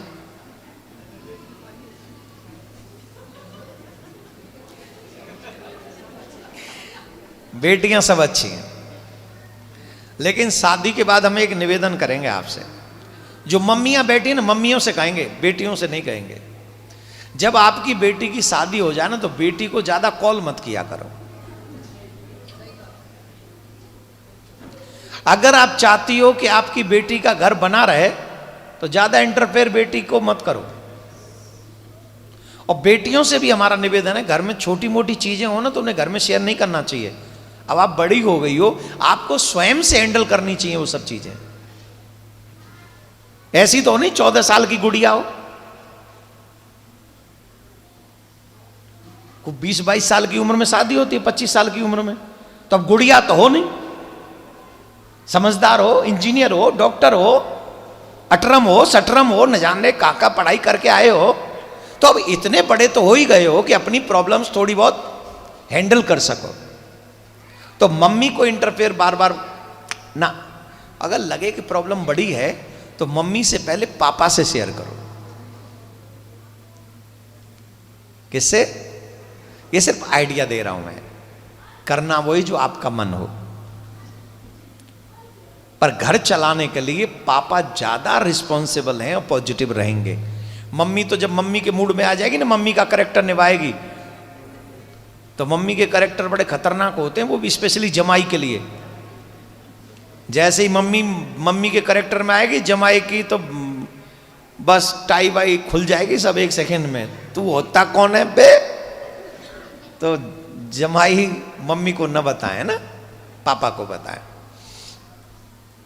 बेटी ने कहा पंडित जी अगर हो सके तो मेरे पिता को कहना कि वो ना आए, क्योंकि मैं जानती हूं वो ये सब क्यों हो रहा है। तब पंडित जी ने कहा चिंता मत कर, मैं तेरे पिता के बारे में जानता हूं, भगवान की बड़ी कृपा है उन पे, काहे चिंता करती है। अब नरसिंह जी के पास में ये गए, पर नरसिंह जी ने बड़ा स्वागत किया, आओ आओ आओ, बड़ा सम्मान किया, आदर किया, आओ भगत करी। आओ भगत करने के बाद में पंडित जी को भोजन कराया। फिर पंडित जी ने कहा हम भात का पत्र लेकर आए हैं, आप जरा पढ़ लीजिए। तो पत्र पढ़ा तो महाराज 1.25 मन ये, 5 मन ये, 51 मन ये, फिर इतना कलाबा, इतना साड़ी, इतना बर्तन, इतना सोना, इतना चांदी, फिर से 1 पत्थर सोने का, 1 पत्थर चांदी का। नरसिंह जी बोले ये भात है, इतना भात? तो सोच में पड़ गए, इतना भात हम कैसे भरेंगे। फिर अचानक से नरसिंह को याद आया, नरसिंह तुम क्यों अहंकार, तुम क्यों व्यर्थ में चिंता करते हो। ऊपर लिखा था श्री कृष्णाय नमः। क्या लिखा था? तो पत्र किसके नाम है? तो पत्र कृष्ण के नाम है, तो नरसिंह तू क्यों चिंता में। जट तुलसी जी के आगे चढ़ा दिया पत्र को, बोली आपका पत्र आया है, पढ़ लेना। आपकी बेटी का पत्र आया है। भगवान ने तुरंत वो पत्र उठा लिया, नरसिंह जी ने देखा नहीं और मन ही मन निश्चय कर लिया, सेठ जी चिंता नहीं करो, मेरी बहन का भात इतना बड़ा भरा जाएगा, इतना बड़ा भरा जाएगा, भूतोन भविष्यति, उससे पहले इतना बड़ा भात कभी भरा नहीं गया होगा जितना भात अभी भरा जाएगा। बोलो राधे राधे। और तुम पे ताली थोड़ी बजे, तुम्हारे तो हाथ ही नहीं है, वो है तो वो मेहंदी लग रही।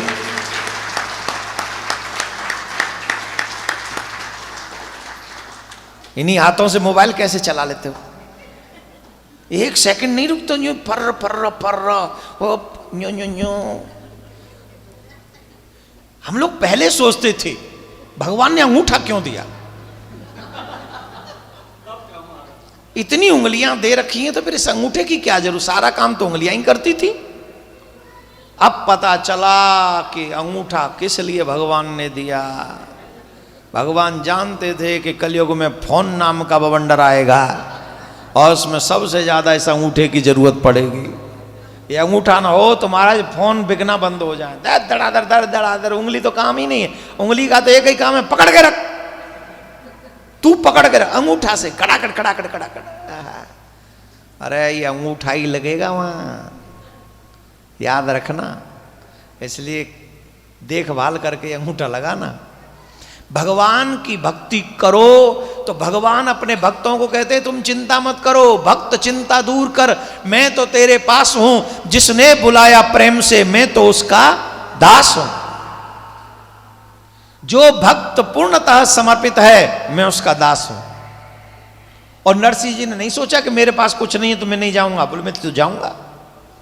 16 सूरदास लिए साथ में, कितने, पुरानी गाड़ी बूढ़े बैल लेके चल दिए और पुरानी गाड़ी वन में जाके टूट गई धड़ाक। सूरदास जी बोले नरसिंह जी कहाँ हैं? बोले अभी तो मृत्यु लोक पे ही है। क्या हुआ? बोले गाड़ी टूट गई। अच्छा हम बैठे हैं, देखो किसी को बुलवाओ, गाड़ी जुड़ जाए तो फिर चलते हैं। बोले हाँ ठीक है। अब नरसिंह जी बुला रहे हैं भगवान को, वो मेरी बिगड़ी बना दो हे नंदलाल, मेरी बिगड़ी बना दो हे नंदलाल। सुनो, इस दुनिया में सबकी बिगड़ी हुई है, किसी की गाड़ी और किसी की जिंदगानी, हाँ या ना? और बनाने का काम एक ही कर सकता है, कौन? बोलो किस किस को बनवानी है? मेरी बिगड़ी बना दो हे नंदलाल, मेरी बिगड़ी बना दो हे नंदलाल। हे नंदलाल मेरी टूटी सी गाड़ी पुरानी, हे नंदलाल मेरी टूटी सी गाड़ी पुरानी, इसे आके संभालो हे नंदलाल, इसे आके संभालो हे नंदलाल। मेरी बिगड़ी बना दो हे नंदलाल, मेरी बिगड़ी बना दो हे नंदलाल। जब जब भक्त बुलाते हैं भगवान दौड़े चले आते हैं। जैसे ही नरसिंह जी की गाड़ी टूटी, नरसिंह जी ने भजन गाया, पुकारा, तुरंत भगवान गाड़ी बनाने वाला, आधुनिक भाषा में कहे तो मैकेनिक बन के आ गए। क्या बन के आ गए? मैकेनिक। और वहां जाके ऐसे नहीं कि जैसे मैं वैसे पूछने लगे, अरे भाई ये गाड़ी कहाँ जा रही है, हमें भी जाना है, क्या हमें इस गाड़ी में बैठाल के ले चलोगे? नरसिंह जी बोले भैया ले तो चलते, पर करें क्या भाई, तो गाड़ी चलने लायक कंडीशन में नहीं है, यही टूटी पड़ी है। क्या हो गया? क्या हो गया? गाड़ी टूटी पड़ी है, दिख नहीं रही, क्या हो गया? वो ये कोई बहुत बड़ी बात नहीं ना, ये कोई, इट्स नॉट बिग, क्या बोलेंगे, बिग डील। डील तो मुझे याद था, कुछ और नहीं आ रहा। Big big, it's not big problem. हाँ ये ठीक है, ये ठीक था, it's not big problem, I can handle it. Do you know how to manage this problem? बोले हाँ, I know very well, I am mechanic also, I can finish your every problem. बोले ले भैया तू बना फिर। बोले एक शर्त है, मैं लेके चलना, बना तो देंगे। अरे जब बना दोगे तो लेके चलेंगे। तो तुरंत भगवान ने यूं 2-3 हथौड़ा से मारे, गाड़ी सही। भगवान को हथौड़ा भी मारने की जरूरत है क्या? वो तो इसलिए मारे जैसे नरसिंह जी को लगे कि हाँ मैं काम कर रहा हूं। नहीं तो ठाकुर जी तो सिर्फ देख वर लें तो कौन सी प्रॉब्लम है जो रह जाएगी। तुरंत गाड़ी सही हो गई। और जैसे ही गाड़ी सही हुई, नरसिंह जी बोले अरे वाह भैया, तुम्हारे हाथ में तो बड़ा जादू है और बड़ा बढ़िया तुमने गाड़ी बना दी। बोले हाँ बन गई गाड़ी। सूरदास जी सब बैठ गए और भगवान ने पूछा हम कहां बैठे? हम कहां बैठे? बोले पीछे जहां जगह हो वहां देख लो, लटक जाओ कहीं। अरे हम पीछे लटक जाए? बोले संतों से आगे तो नहीं बैठा सकते ना आपको, संतों के पीछे ही रखेंगे ना। भगवान मुस्कुराने लगे। नाम है नरसिंह। क्या नाम है? नरों में श्रेष्ठ नाम है नरसिंह, पर रीझ बूझ नहीं नर जैसी। न शोक है, न मोह है, न भ्रम है, न गम है। बस्ती में तो रहे पर इसकी मस्ती में फर्क नहीं। बड़ी हस्ती वालों की रहे नाक में दम है। बस्ती में तो रहे पर इसकी मस्ती में फर्क नहीं। बड़ी हस्ती वालों की रहे नाक में दम है। जग के झमेले को न मन पे प्रभाव ने को। भक्त की पहचान, जग के झमेले को न मन पे प्रभाव ने। ऐसे अलवेले दुनिया में बहुत कम है। हमें पाए नरसिंह चाहे अपने को धन्य माने, पर नरसिंह सो भक्त पाए भय धन्य हम हैं। नरसिंह सो भक्त पाए भय धन्य हम हैं। ऐसा भक्त पाके हम धन्य हो गए। भगवान बोले पीछे लटक जाओ। बोले sir excuse me, just listen. बोले व्हाट? बोले सर हमको गाड़ी बनाना भी आता है और गाड़ी चलाना भी बहुत अच्छा आता है। जो लोग अपनी गाड़ी हमारे हवाले कर देते हैं ना, उन्हें हम ठीक ठिकाने पे पहुंचाते हैं। कहाँ पहुंचाते हैं? कहाँ पहुंचाते हैं? जोर से बोलो।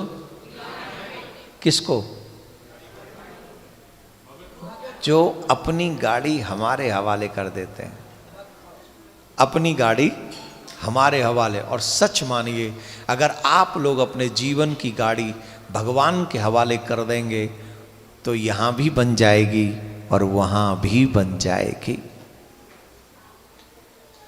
नरसिंह जी की कथा तो बहुत बड़ी है, हम इसको आगे कहेंगे, लेकिन एक कथा हम नवरात्रि के लिए सुना देते हैं क्योंकि आज माता रानी का प्रथम नवरात्रा है।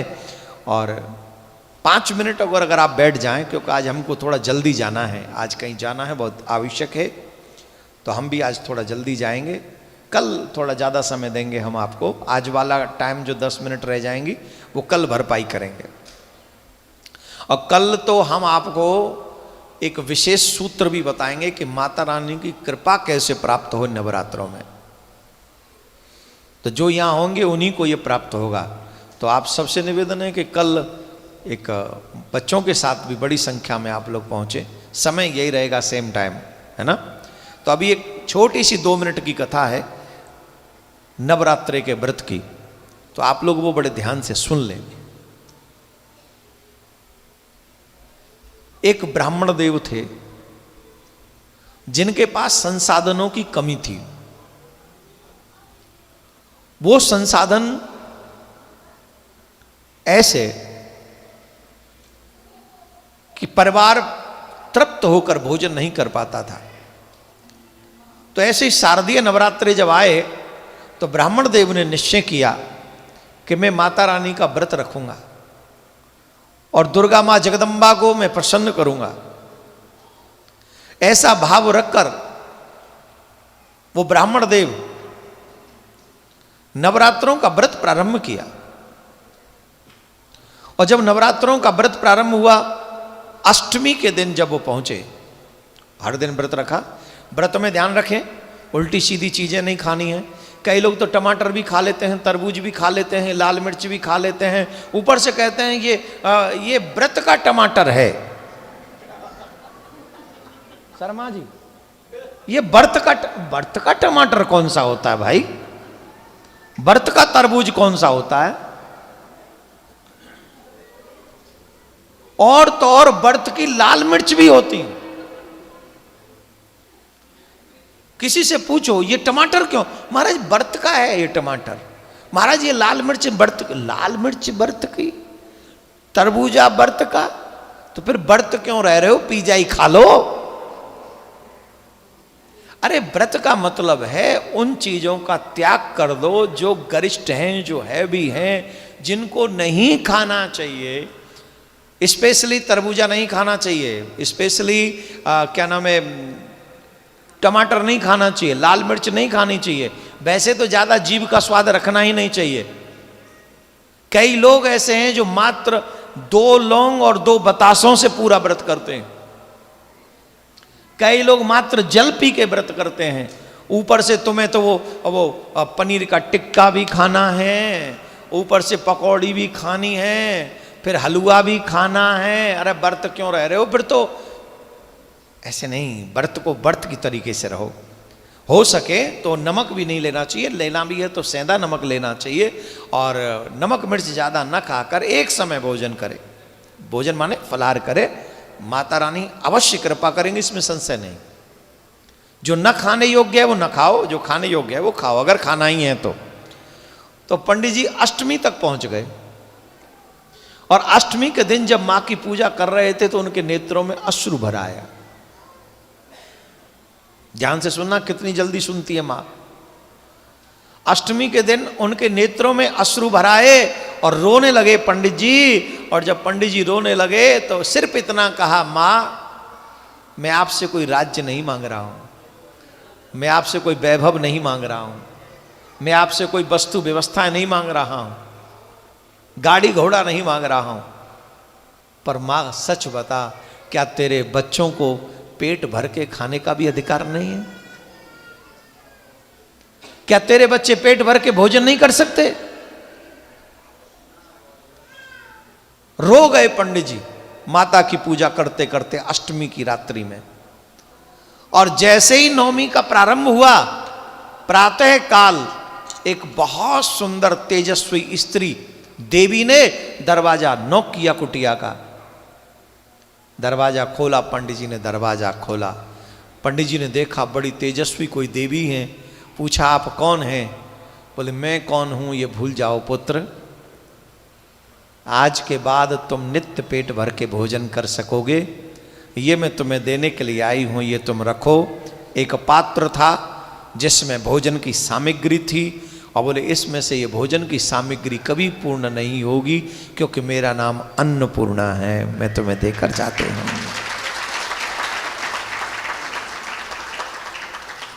उसके बाद माता रानी ने बड़ी कृपा करके फिर ब्राह्मण देव ने कभी कोई नवरात्रे छोड़े नहीं, हर में व्रत रखा।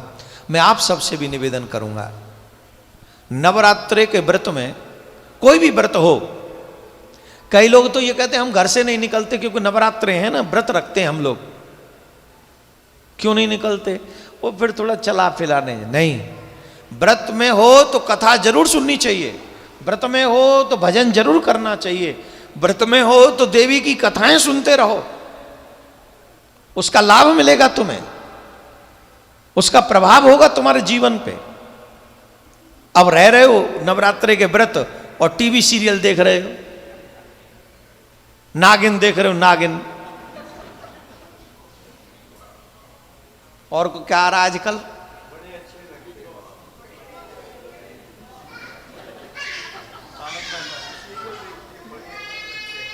मुझे ये जानना है आपकी कौन है?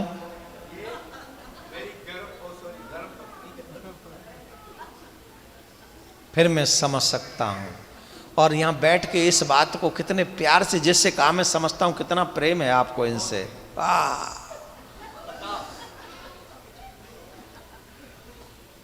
बड़े अच्छे लगते हो।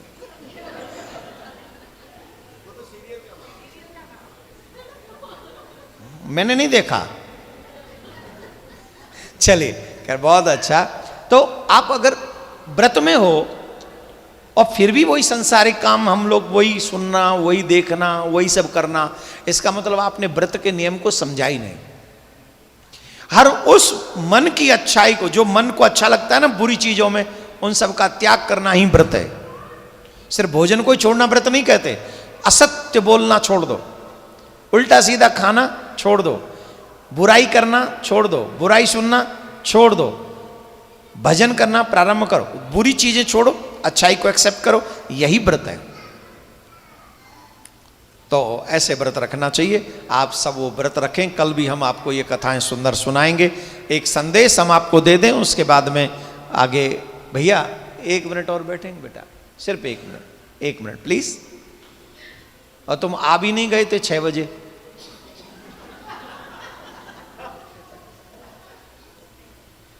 देर से आना, जल्दी जाना। हे भक्तों, ये ठीक नहीं। हनुमान जी कथा सुनने जाते पता कैसे? सबसे पहले आते हैं और सबसे पीछे। और कलयुग के भक्त कैसे हैं? जो हाई क्लास के कलयुगी है ना, वो तो आते ही नहीं है। जो थोड़े बीच वाले कलयुगी है ना, वो तब आते हैं जब एंड हो रहा हो। और जो थोड़े से और अच्छे हैं, वो आते हैं जब बस करता मन करता। तब मैं चाहूँगा अच्छे बनो, हनुमान जी से सीखो, कथा जल्दी जाना चाहिए, देर से वहाँ से आना चाहिए। जितनी देर यहाँ बैठे रहोगे उतनी देर बुराई से बचे रहोगे, इस बात की गारंटी है। राधे राधे बोलना पड़ा। राधे राधे।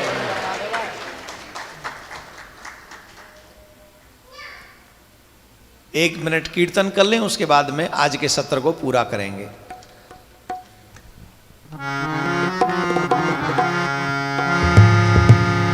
राधे राधे गोविंद गोविंद राधे। श्री राधे राधे गोविंद गोविंद राधे। ओ Radhe Radhe Govind Govind Radhe.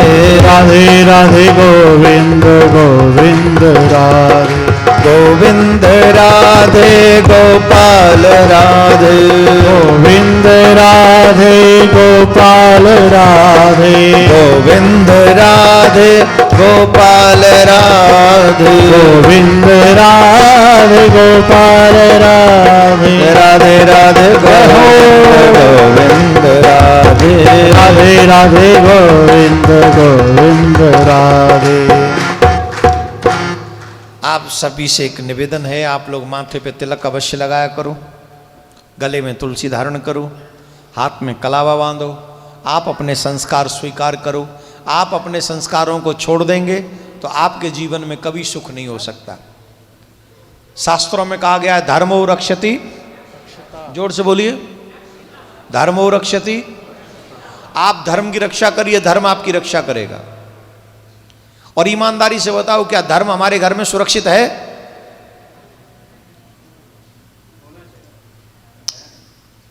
I want to know, है या नहीं? माथे से तिलक गायब, गले से तुलसी गायब, मुख से भगवान का नाम गायब।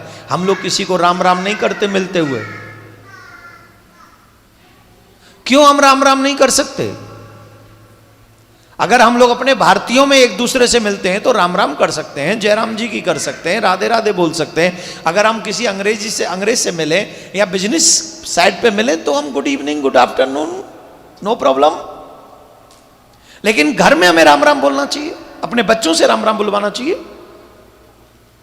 राधे राधे बोलना चाहिए, माथे पे तिलक लगाना चाहिए, शिखा रखनी चाहिए, अपने सनातन को जीवित रखना चाहिए। एक और बात हम बोल के आज के सत्र को पूरा करेंगे। हमारे मुसलमान भाई जिनके पास में 57 कंट्रीज हैं, है या नहीं है? रीजन क्या है उनके पास में?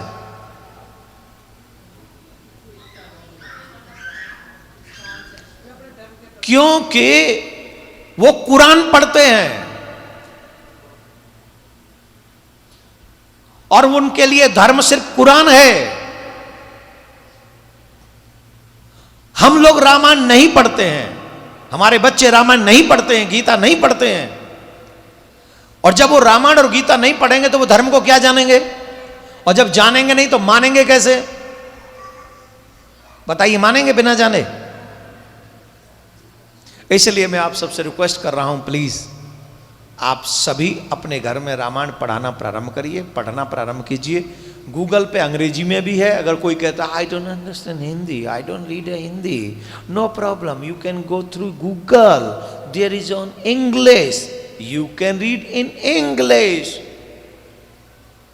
पापी कहीं के, आपसे नहीं कह रहा हूं, जो ऐसा बहाना बनाते हैं उनसे कह रहा हूं। तो आप सबसे हमारा आग्रह हो गया। तो हम आपसे एक ही निवेदन करेंगे कि आप लोग सभी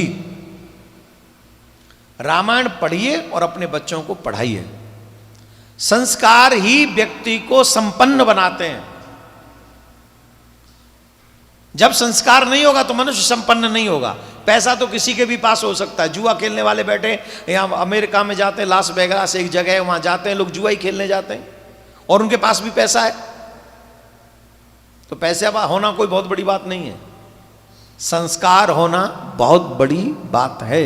तो हम आपसे निवेदन करेंगे कि अपने बच्चों के साथ आप भी आइए और संस्कार खुद भी अपने बच्चों को प्रदान कीजिए। और हमसे जो बन पड़ेगा कल आज में जो हम कह रहे हैं, आज शुरुआत में भी हमने यहीं से प्रारंभ किया, कल भी हम ट्राई करेंगे कुछ और चीज़ें। अभी हमने मन बनाया है कि भारत में एक ऐसी व्यवस्था प्रारंभ की जाए जिस व्यवस्था से हमारे बच्चे उन संस्कारों को प्राप्त कर सकें। हमारे यहाँ जो पहले एजुकेशन मिलती थी, उस एजुकेशन में हमारे यहाँ शस्त्र और शास्त्र दोनों की शिक्षा दी जाती थी। और शस्त्र और शास्त्र इसलिए सिखाया जाता था जिससे हमारे बच्चे दोनों में ही पारंगत हों। आजकल जो एजुकेशन पढ़ाई जा रही है वो सिर्फ वो पढ़ाई जा रही है जिससे वो पैसा कमाना सीख लें। सिर्फ पैसे के लिए हम लोग, I am not against of money but infatuated with money it's bad thing.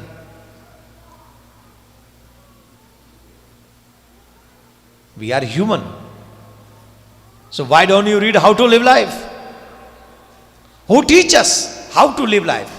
Just for our Puranas and Granthas and Vedas. They are teaching us जीवन कैसे जीना चाहिए, और उसी को हमारे बच्चों से दूर रखा गया, आपसे दूर रखा गया, आजादी के बाद हमसे दूर रखा गया। ये तो संत महात्मा कथाकार नहीं होते तो इतना भी नहीं होता जितना आज है। तो एक बार पुनः हम सबको इसे प्रारंभ करना होगा। मैकाले ने हमें नष्ट करने की प्लानिंग की है, हम लोगों को दोबारा से अपने आप को जीवित करने का प्रयास करना होगा। भारत में बहुत बुरी तरीके से स्थिति नाजुक है हमारे समाज की, आप सब जानते हैं, इसे हमें बार बार बोलना नहीं है। आप एक बार गूगल करके देख लीजिए, हर रिश्ता बर्बाद हो चुका है, एक भी रिश्ता सुरक्षित नहीं है।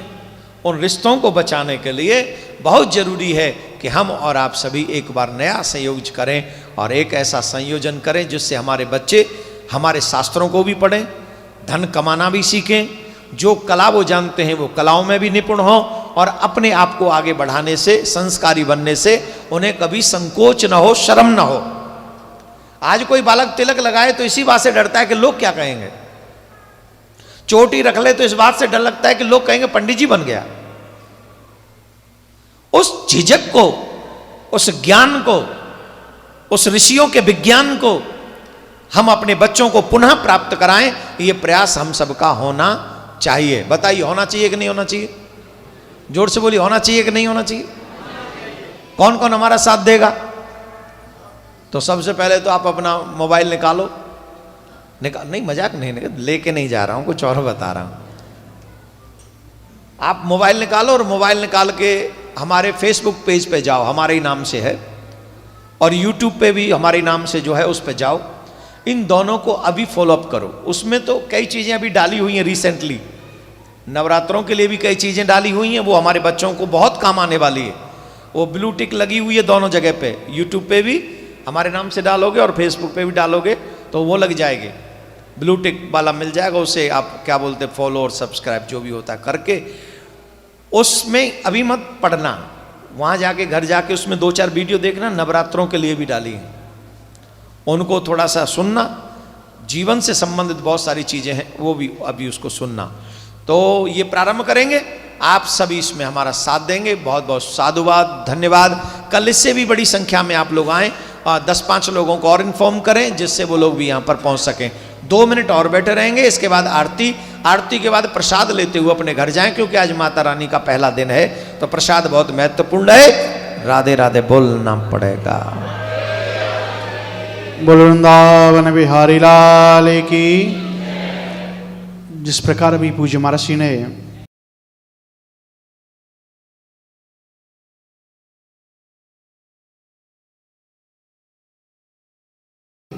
और उसके लिए पूज्य महाराज श्री भारत में जो कार्य कर रहे हैं कृष्ण जन्मभूमि को लेकर या फिर सनातन बोर्ड को लेकर, जो सनातन बोर्ड की चर्चा, जब देश में वक्फ बोर्ड हो सकता है तो सनातन बोर्ड क्यों नहीं, तो उसके लिए बड़ी बड़ी सभाएं और यात्राएं पूज्य महाराज श्री भारत में कर रहे हैं और सभी सनातनियों को एकत्रित करने का कार्य लाखों लाखों भक्त प्रेमी महाराज श्री के साथ में एक कथा पंडाल में उपस्थित होते हैं और इसी विशेष उद्देश्य के साथ यहाँ पर भी सनातनी एकत्रित हों। तो इस यात्रा में 2025 की यात्रा जो अब से कुछ दिन बाद कनाडा के साथ ये यात्रा पूरी होगी, लगभग 84 डेज की ये यात्रा पूज्य महाराज श्री की यूएस और कनाडा की है, जिसमें विशेष उद्देश्य केवल इतना ही है कि सनातनी एकत्रित हों और अपने बच्चों को, अपनी पीढ़ी को सनातन से जोड़ें, मंदिर से जोड़ें, संस्कृति से जोड़ें और आने वाली पीढ़ी भी इस कार्य को कर सके।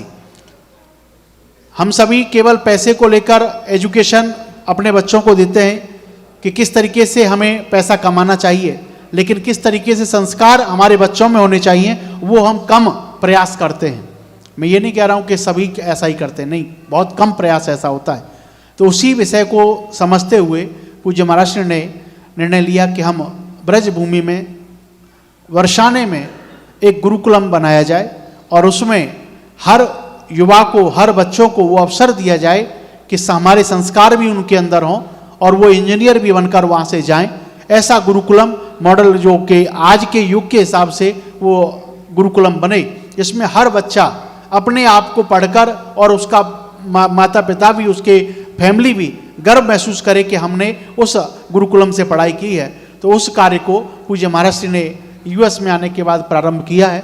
तो इसमें आप सब लोग जो यहाँ पर बैठे हुए हैं, अभी त्रिवेणी मंदिर में कार्यक्रम चल रहा था, वहाँ पर भी हमने सहयोग मांगा था और बड़ी संख्या में भक्तों ने वहाँ पर सहयोग दिया था और 15 एकड़ लैंड बरसाने में ले रहे हैं ब्रजभूमि में, जहाँ भगवान राधा रानी खेली, जहाँ भगवान श्री कृष्ण खेले, उसी भूमि में ये 15 एकड़ लैंड का ये प्रोजेक्ट गुरुकुलम का बनने जा रहा है, जिसमें आप सब लोग अपने नाम से, अपने पितरों के नाम से, अपनी फैमिली के नाम से इस कार्य को लैंड डोनेशन कर सकते हैं, भूमि दान कर सकते हैं। जैसे राजा बलि ने भूमि दान किया वामन भगवान को, वैसे ही हम भी अपने सामर्थ्य अनुसार ब्रज में भूमि दान करें और 1 पग भूमि की सेवा 251 है और 3 पग भूमि की सेवा 501 है और इसकी मेंबरशिप जो शुरू होगी गुरुकुलम की वो 1100 से शुरू होगी और इसके फाउंडर मेंबर जो इसके 100 प्रमुख लोग हम लोग सर्च कर रहे हैं कि जो यूएस और कनाडा में 100 लोग ऐसे हों जो महाराज श्री के उस सपने में पहले दिन से साथ दें और पहले दिन से खड़े हों महाराज श्री के साथ में, जिसमें से कि यूएस में 55 मेंबर बन चुके हैं और 45 मेंबर हमें यहाँ पर कनाडा में बनाने हैं, जिसमें कि त्रिवेणी मंदिर में लगभग 10 से 12 मेंबर उसके अब तक बन चुके हैं फाउंडर मेंबर, जिसकी सेवा 11,000 है।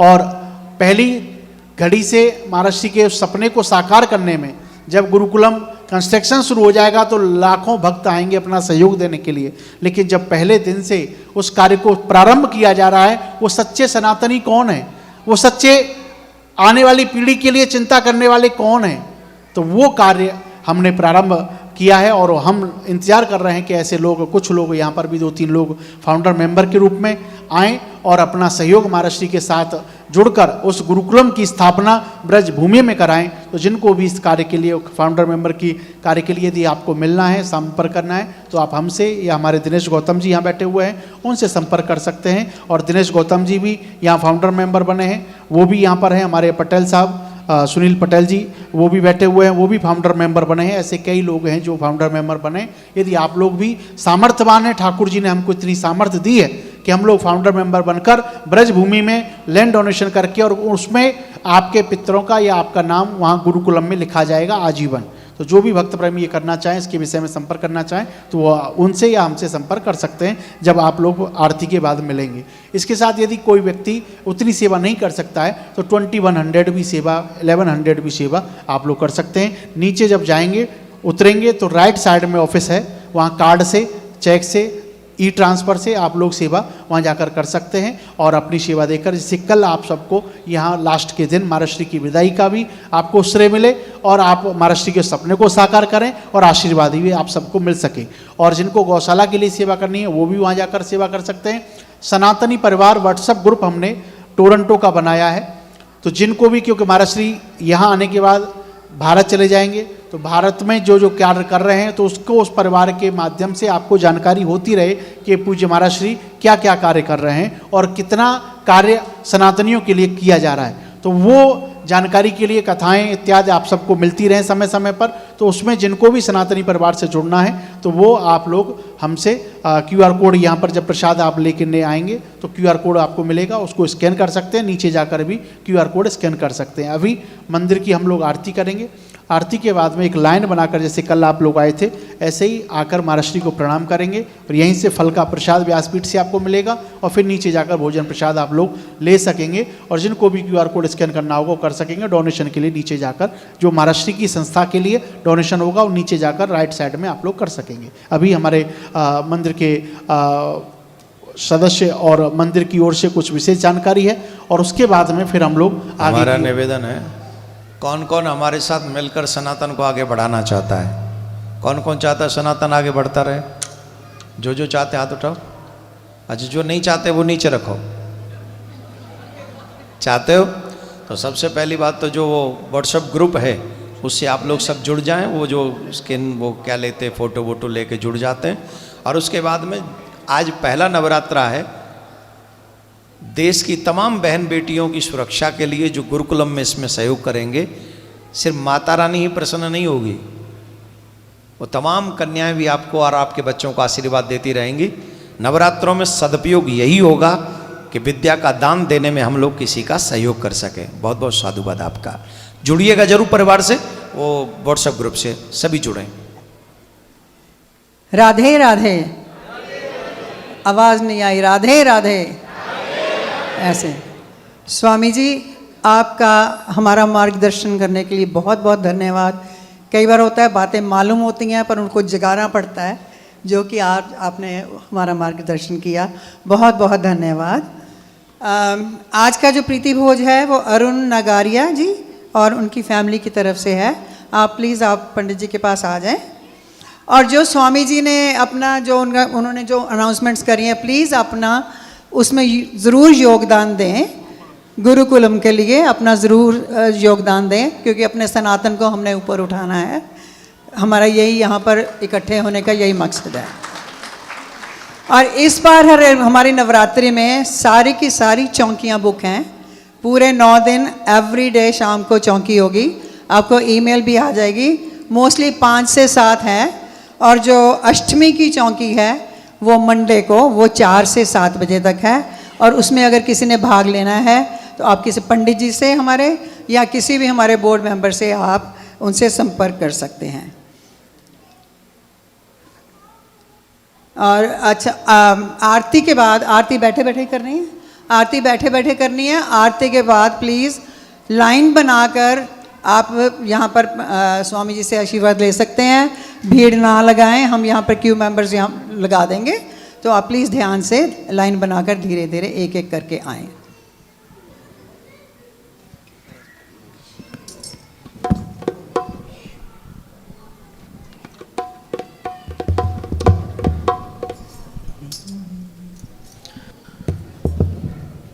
बोल वृंदावन बिहारी लाल की जय।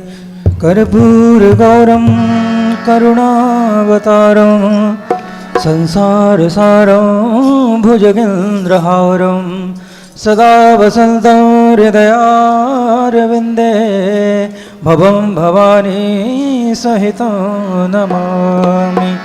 भवं भवानी सहितं नमामि। ओम जय जगदीश हरे स्वामी जय दीनानाथ रे भक्तजनों के संकट सज्जनों के अवगुण बंसुरी वाला दूर करे। ओम जय जगदीश हरे जो ध्यावे फल पावे दुख विनसे मन का स्वामी दुख विनसे मन का सुख संपत्ति घर आवे सुखानंद घर आवे कष्ट मिटे तन का।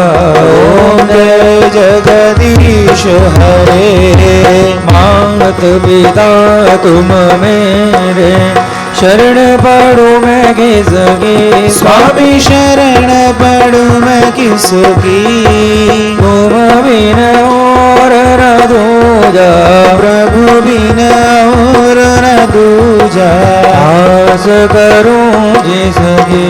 ओम जय जगदीश हरे तुम पूरण परमात्मा तुम अंतर्यामी स्वामी तुम अंतर्यामी पार ब्रह्म परमेश्वर पार ब्रह्म जगदीश्वर प्रभु सबके स्वामी। ओम जय जगदीश हरे तुम करुणा के सागर तुम पालन करता स्वामी तुम रक्षा करता मैं मूर्ख कलगामी मैं सेवक तुम स्वामी कृपा करो वरदा। ओम जय जगदीश हरे तुम होए कया गोचर सबके प्राणपति स्वामी सबके रक्षपति समिद मिलो दया में निजमिद मिलो कृपा में तुमको मैं कुमति। ओम जय जगदीश हरे दीन बंधु दुख हरता ठाकुर तुम मेरे भगवान रक्षक तुम मेरे अपने हाथ उड़ाओ दयावन शरण लगावो द्वार बड़ा तेरे। ओम जय जगदीश हरे विषय विकार मिटाओ पाप रो देवा स्वामी कष्ट हरो देवा श्रद्धा भक्ति बढ़ाओ श्रद्धा प्रेम बढ़ावो संतन की सेवा। ओम जय जगदीश हरे तन मन धन सब है तेरा स्वामी सब कुछ है तेरा तेरा तुझको अर्पण तेरा तुझको समर्पण लागे मेरा। ओम जय जगदीश हरे श्याम सुंदर जी की आरती जो कोई नर गावे स्वामी प्रेम सहित गावे कहत शिवानंद स्वामी कहत हरि हर स्वामी वांछित फल पावे। ओम जय जगदीश हरे ओम जय जगदीश हरे स्वामी जय दीनानाथ हरे ओ भगवान जय जय राधे श्याम हरे भक्त जनों के संकट दास जनों के अवगुण हंसरी वाला दूर करे। हरि ओम जय जगदीश हरे अच्युतं केशवं राम नारायणं कृष्ण कृष्ण दामोदरौ वासुदेवं हरिं श्रीधरो माधवो गोपिकावल्लभं जानकीनायकं रामचन्द्रं भजे राधिकानायकं कृष्णचन्द्रं भजे ॐ भूर्भुवस्वः तत्सवितुर्वरेण्यं भर्गो देवस्य धीमहि धियो यो नः प्रचोदयात् त्वमेव माता च पिता त्वमेव बन्धु च सखा त्वमेव विद्या द्रविणं त्वमेव सर्वं मम देवदेव गोविन्द मेरी यही प्रार्थना है बोलो न मैं नाम कभी तुम्हारा निष्काम होकर मैं दिन रात गाऊं गोविंद दामोदर माधवेति गोविंद दामोदर माधवेति हे कृष्ण हे यादव हे सखेति देहांत काले प्रभु सामने हो बरसी बजाते मन को लुभाते गाता यही मैं तननाथ था गोविंद दामोदर माधवेति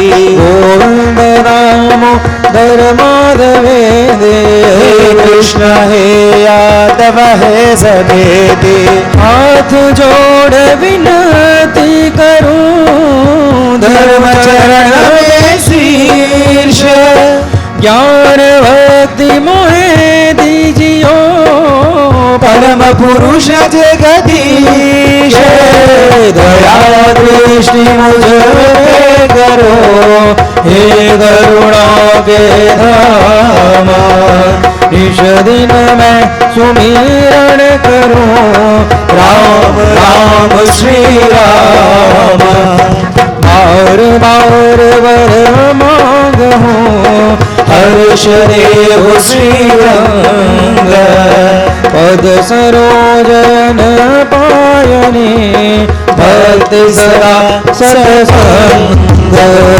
कर्पूर गौरम करुणावतारो संसार सारो भुजगेन्द्रहारी सदा वसन्तं हृदयारविन्दे भवं भवानी सहितं नमामि सर्वमङ्गलमाङ्गल्ये शिवे सर्वार्थसाधके शरण्ये त्र्यम्बके गौरी नारायणी नमोस्तुते नारायणी नमोस्तुते बोल गणपति महाराज की जय बोल राजा रामचंद्र जी महाराज की जय बोल वृंदावन बिहारी लाल की जय एक कर शेरवल जिदा बोल साचे की जय उमापति महादेव की जय पवन सुत हनुमान की जय सब संतन की जय काल हर कष्ट हर दुख हर दारिद्र हर नमः पार्वती पतये हर हर महादेव।